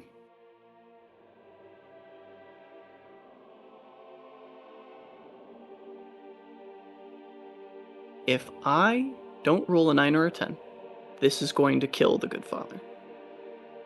Being stricken with disease and having his blood boiled from the inside.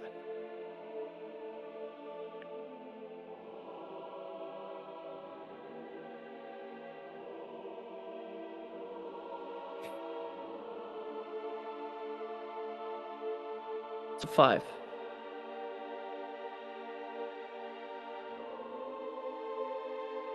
Stricken with disease and bewitched. The end for Father Giacomo Renzo. It's clean in his mind. Your conscience was clear.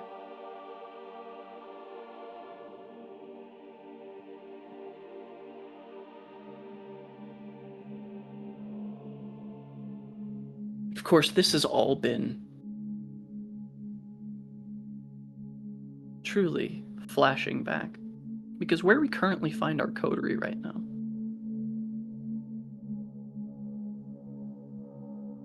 still recovering from that battle, heading north towards the city of Mediask, traveling through the Carpathians.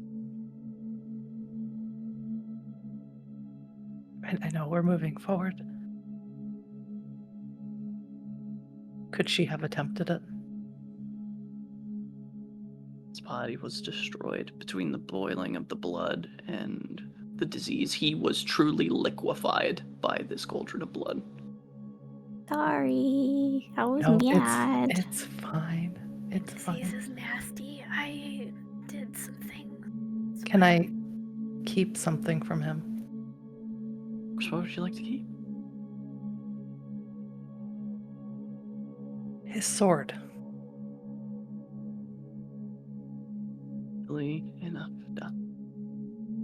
I'm sorry, what? Easily enough done. Okay. Thank you.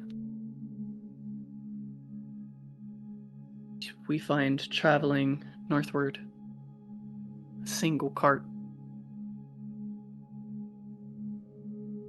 with Rosalind's 2 terrified blood dolls having been hiding inside of it the whole time. We're gonna fight?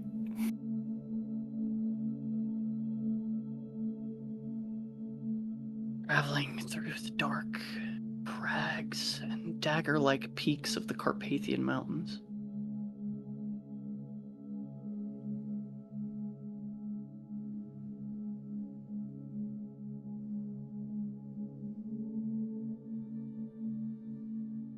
What's on everyone's mind as you travel? We'll start with Jack. A narrow miss with death. What does that leave Jack with? It's just the beginning. That was one of the Inquisition and a small army. And they're everywhere. And there's going to be more. And we need to be better prepared. And we're going to show them the same mercy they showed those people.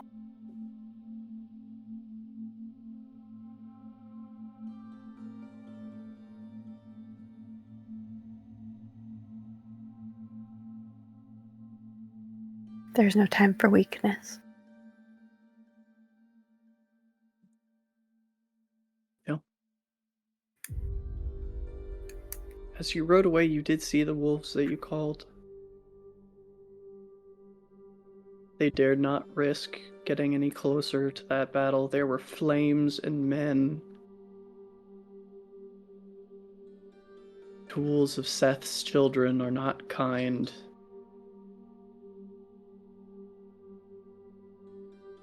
They did come for you when you called them.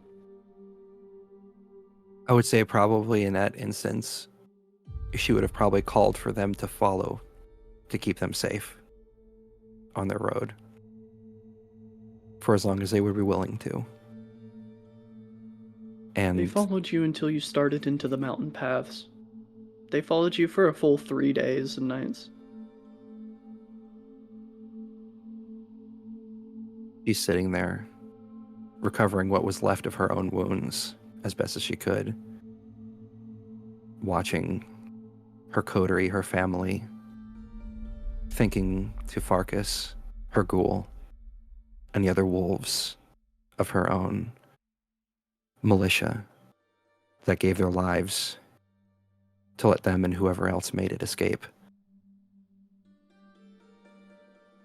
And she is so done losing things, losing people. The wolves need to mobilize. We need more. We have the Inquisition on one side, Lycans on the other, and God knows what else waiting for us. The night is dark, full of terrors, I've heard. Gisela, what does this encounter leave you with? Gisela is heartbroken for the lives lost. She's in mourning for the loss of, despite everything, Giacomo. She feels orphaned, like she did when her family sent her to the convent, except there is no loving embrace of sisters waiting for her. She is adrift. She feels disconnected entirely from God, from everything.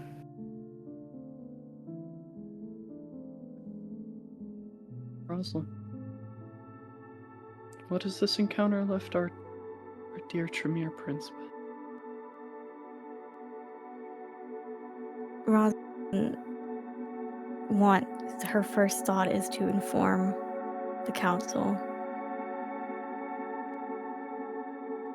But then she remembers what Goratrix told her about how supposedly they blamed him for almost bringing the Inquisition to their door.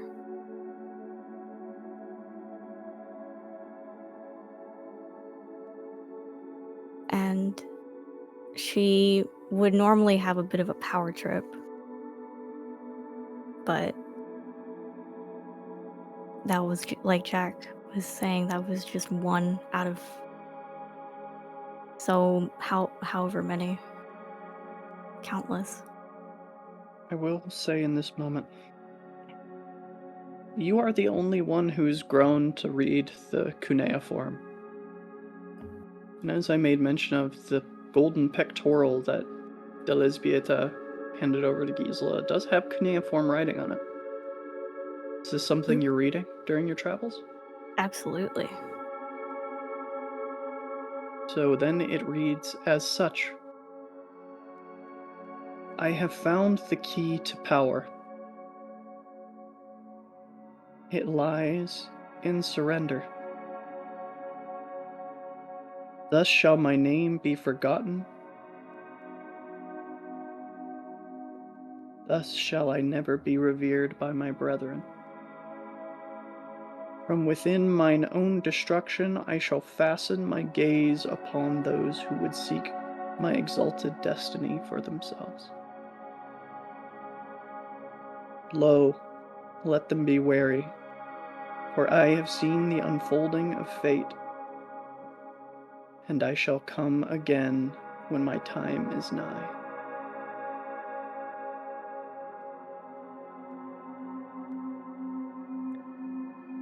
Does that mean anything to me? It's obviously some kind of piece of the jihad, Yeah. but exactly what it is, hard to say. She would definitely be reading it and studying it intensely, probably to honestly get her mind off the fact that she almost was killed. Could have easily been killed. Where we will end today's session, an evening with the traveling folk.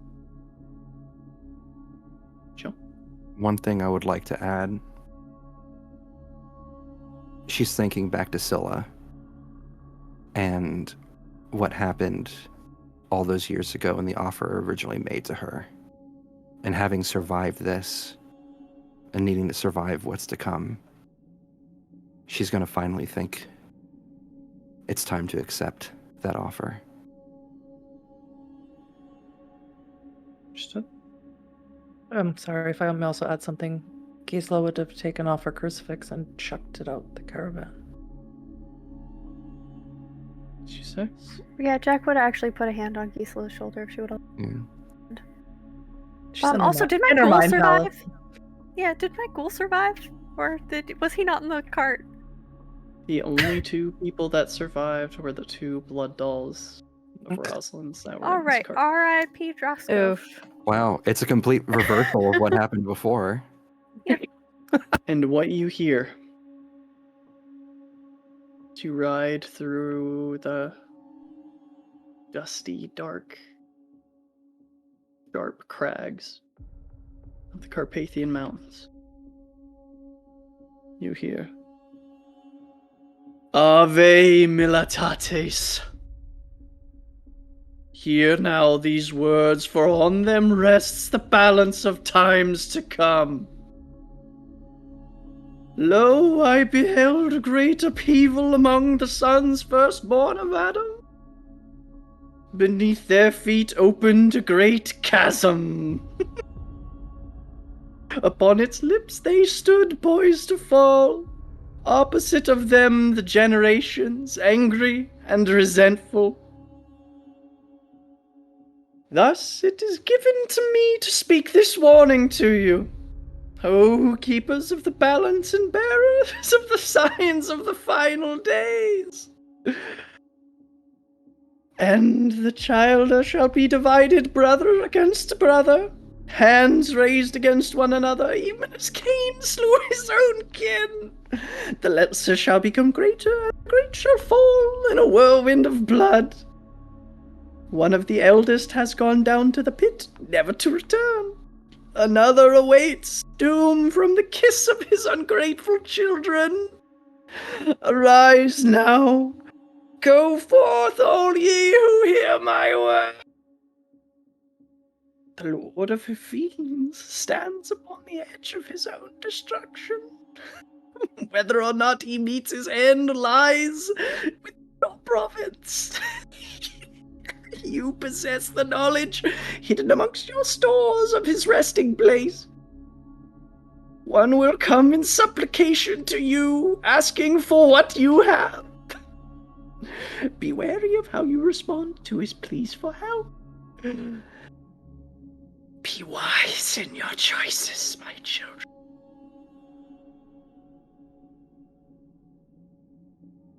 As a stream of bats floods through your caravan, whipping all of your things every direction, the screams of the blood dolls. And Octavio is no more.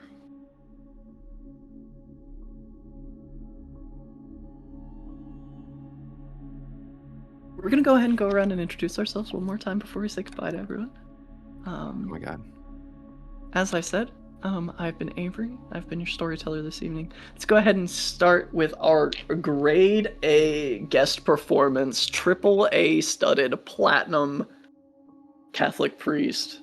Please, Father Giacomo. Hello, I am Gilbert Ramos. I'm found everywhere on the internet at Ramos the Nomad. Tonight I have been Father Giacomo Renzo. I was terrified that I was going to be successful in my mission.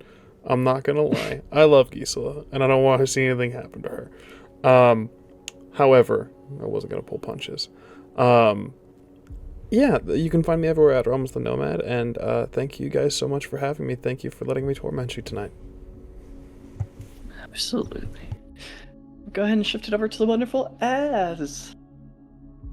Hello, I this evening have been Jack, the gangrel prince, who obviously made some deals with some Assamites.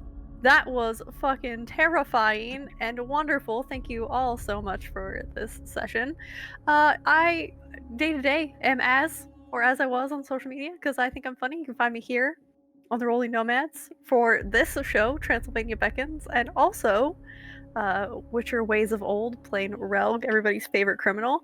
And soon, on Berlin Bloodlines, I will be playing everybody's not-so-favorite cousin, Adelaide. Wonderful, wonderful. And over to the wonderful Azure Butterfly. Hi, I'm Azure, and I'm fucking shaking after all this. Yeah, I'm Azure or Rachel. You can find me over at theazurebutterfly.ttv. I am also the creative director here on Rolling Nomads. I am Ingrid of Sintra in Witcher Ways of Old, Prince Juliana Volstadt here on Transylvania Beckons, and soon to be Maria Russellini. Ugh, I can say things right. On Berlin Bloodlines. Yes, that's me in a handbasket. Perfect. And what a great handbasket it is. We're going to go ahead and shift over to the wonderful Huddy von Schland. Hi. I'm Huddy, or Huddy von Schland. Tonight I played Sister Gisela von Heidenheim. And I think it's very interesting that this sort of developments happens when someone's soon to be your storyteller, and that's all I'll say. Thank you so much, Ramos. You were amazing. I love you. Please don't kill me. Not looking at you! Listen, I do what I can. And last, and certainly not least, we're going to go ahead and throw it down to the wonderful Druid by Night. Hello, I'm Luna, or Druid by Night. You can find me at Druid by Night on all the social medias, including here on Twitch, where I stream Monday to Friday. Tonight I have been Prince Roslyn, the first Premier Prince, and caster of Blood Cauldron. Finally, I used my disciplines for the first time. So proud of you. It's been how long? This is great. The entire First time using a game. discipline to kill a priest. Wow. For shame. First time taking part in combat too. That's crazy. Anyway, I am the social media director here at the Rolling Nomads. All the TikToks and posts, it's me. I play Cersei Aveline on Ways of Old, and I will be playing Imogen Lamia on Berlin Bloodlines. So yeah, I think I got everything. Perfect. And like our wonderful social media director said, if you don't follow us on TikTok, you should, because we post up there. You might see stuff you like that you're not exposed to. Also, we've got the YouTube, we've got the Twitters. Do that follow thing. But like always, that has been us over here at the Rolling Nomads. Thank you guys so much for being here. And have a good time, so farewell.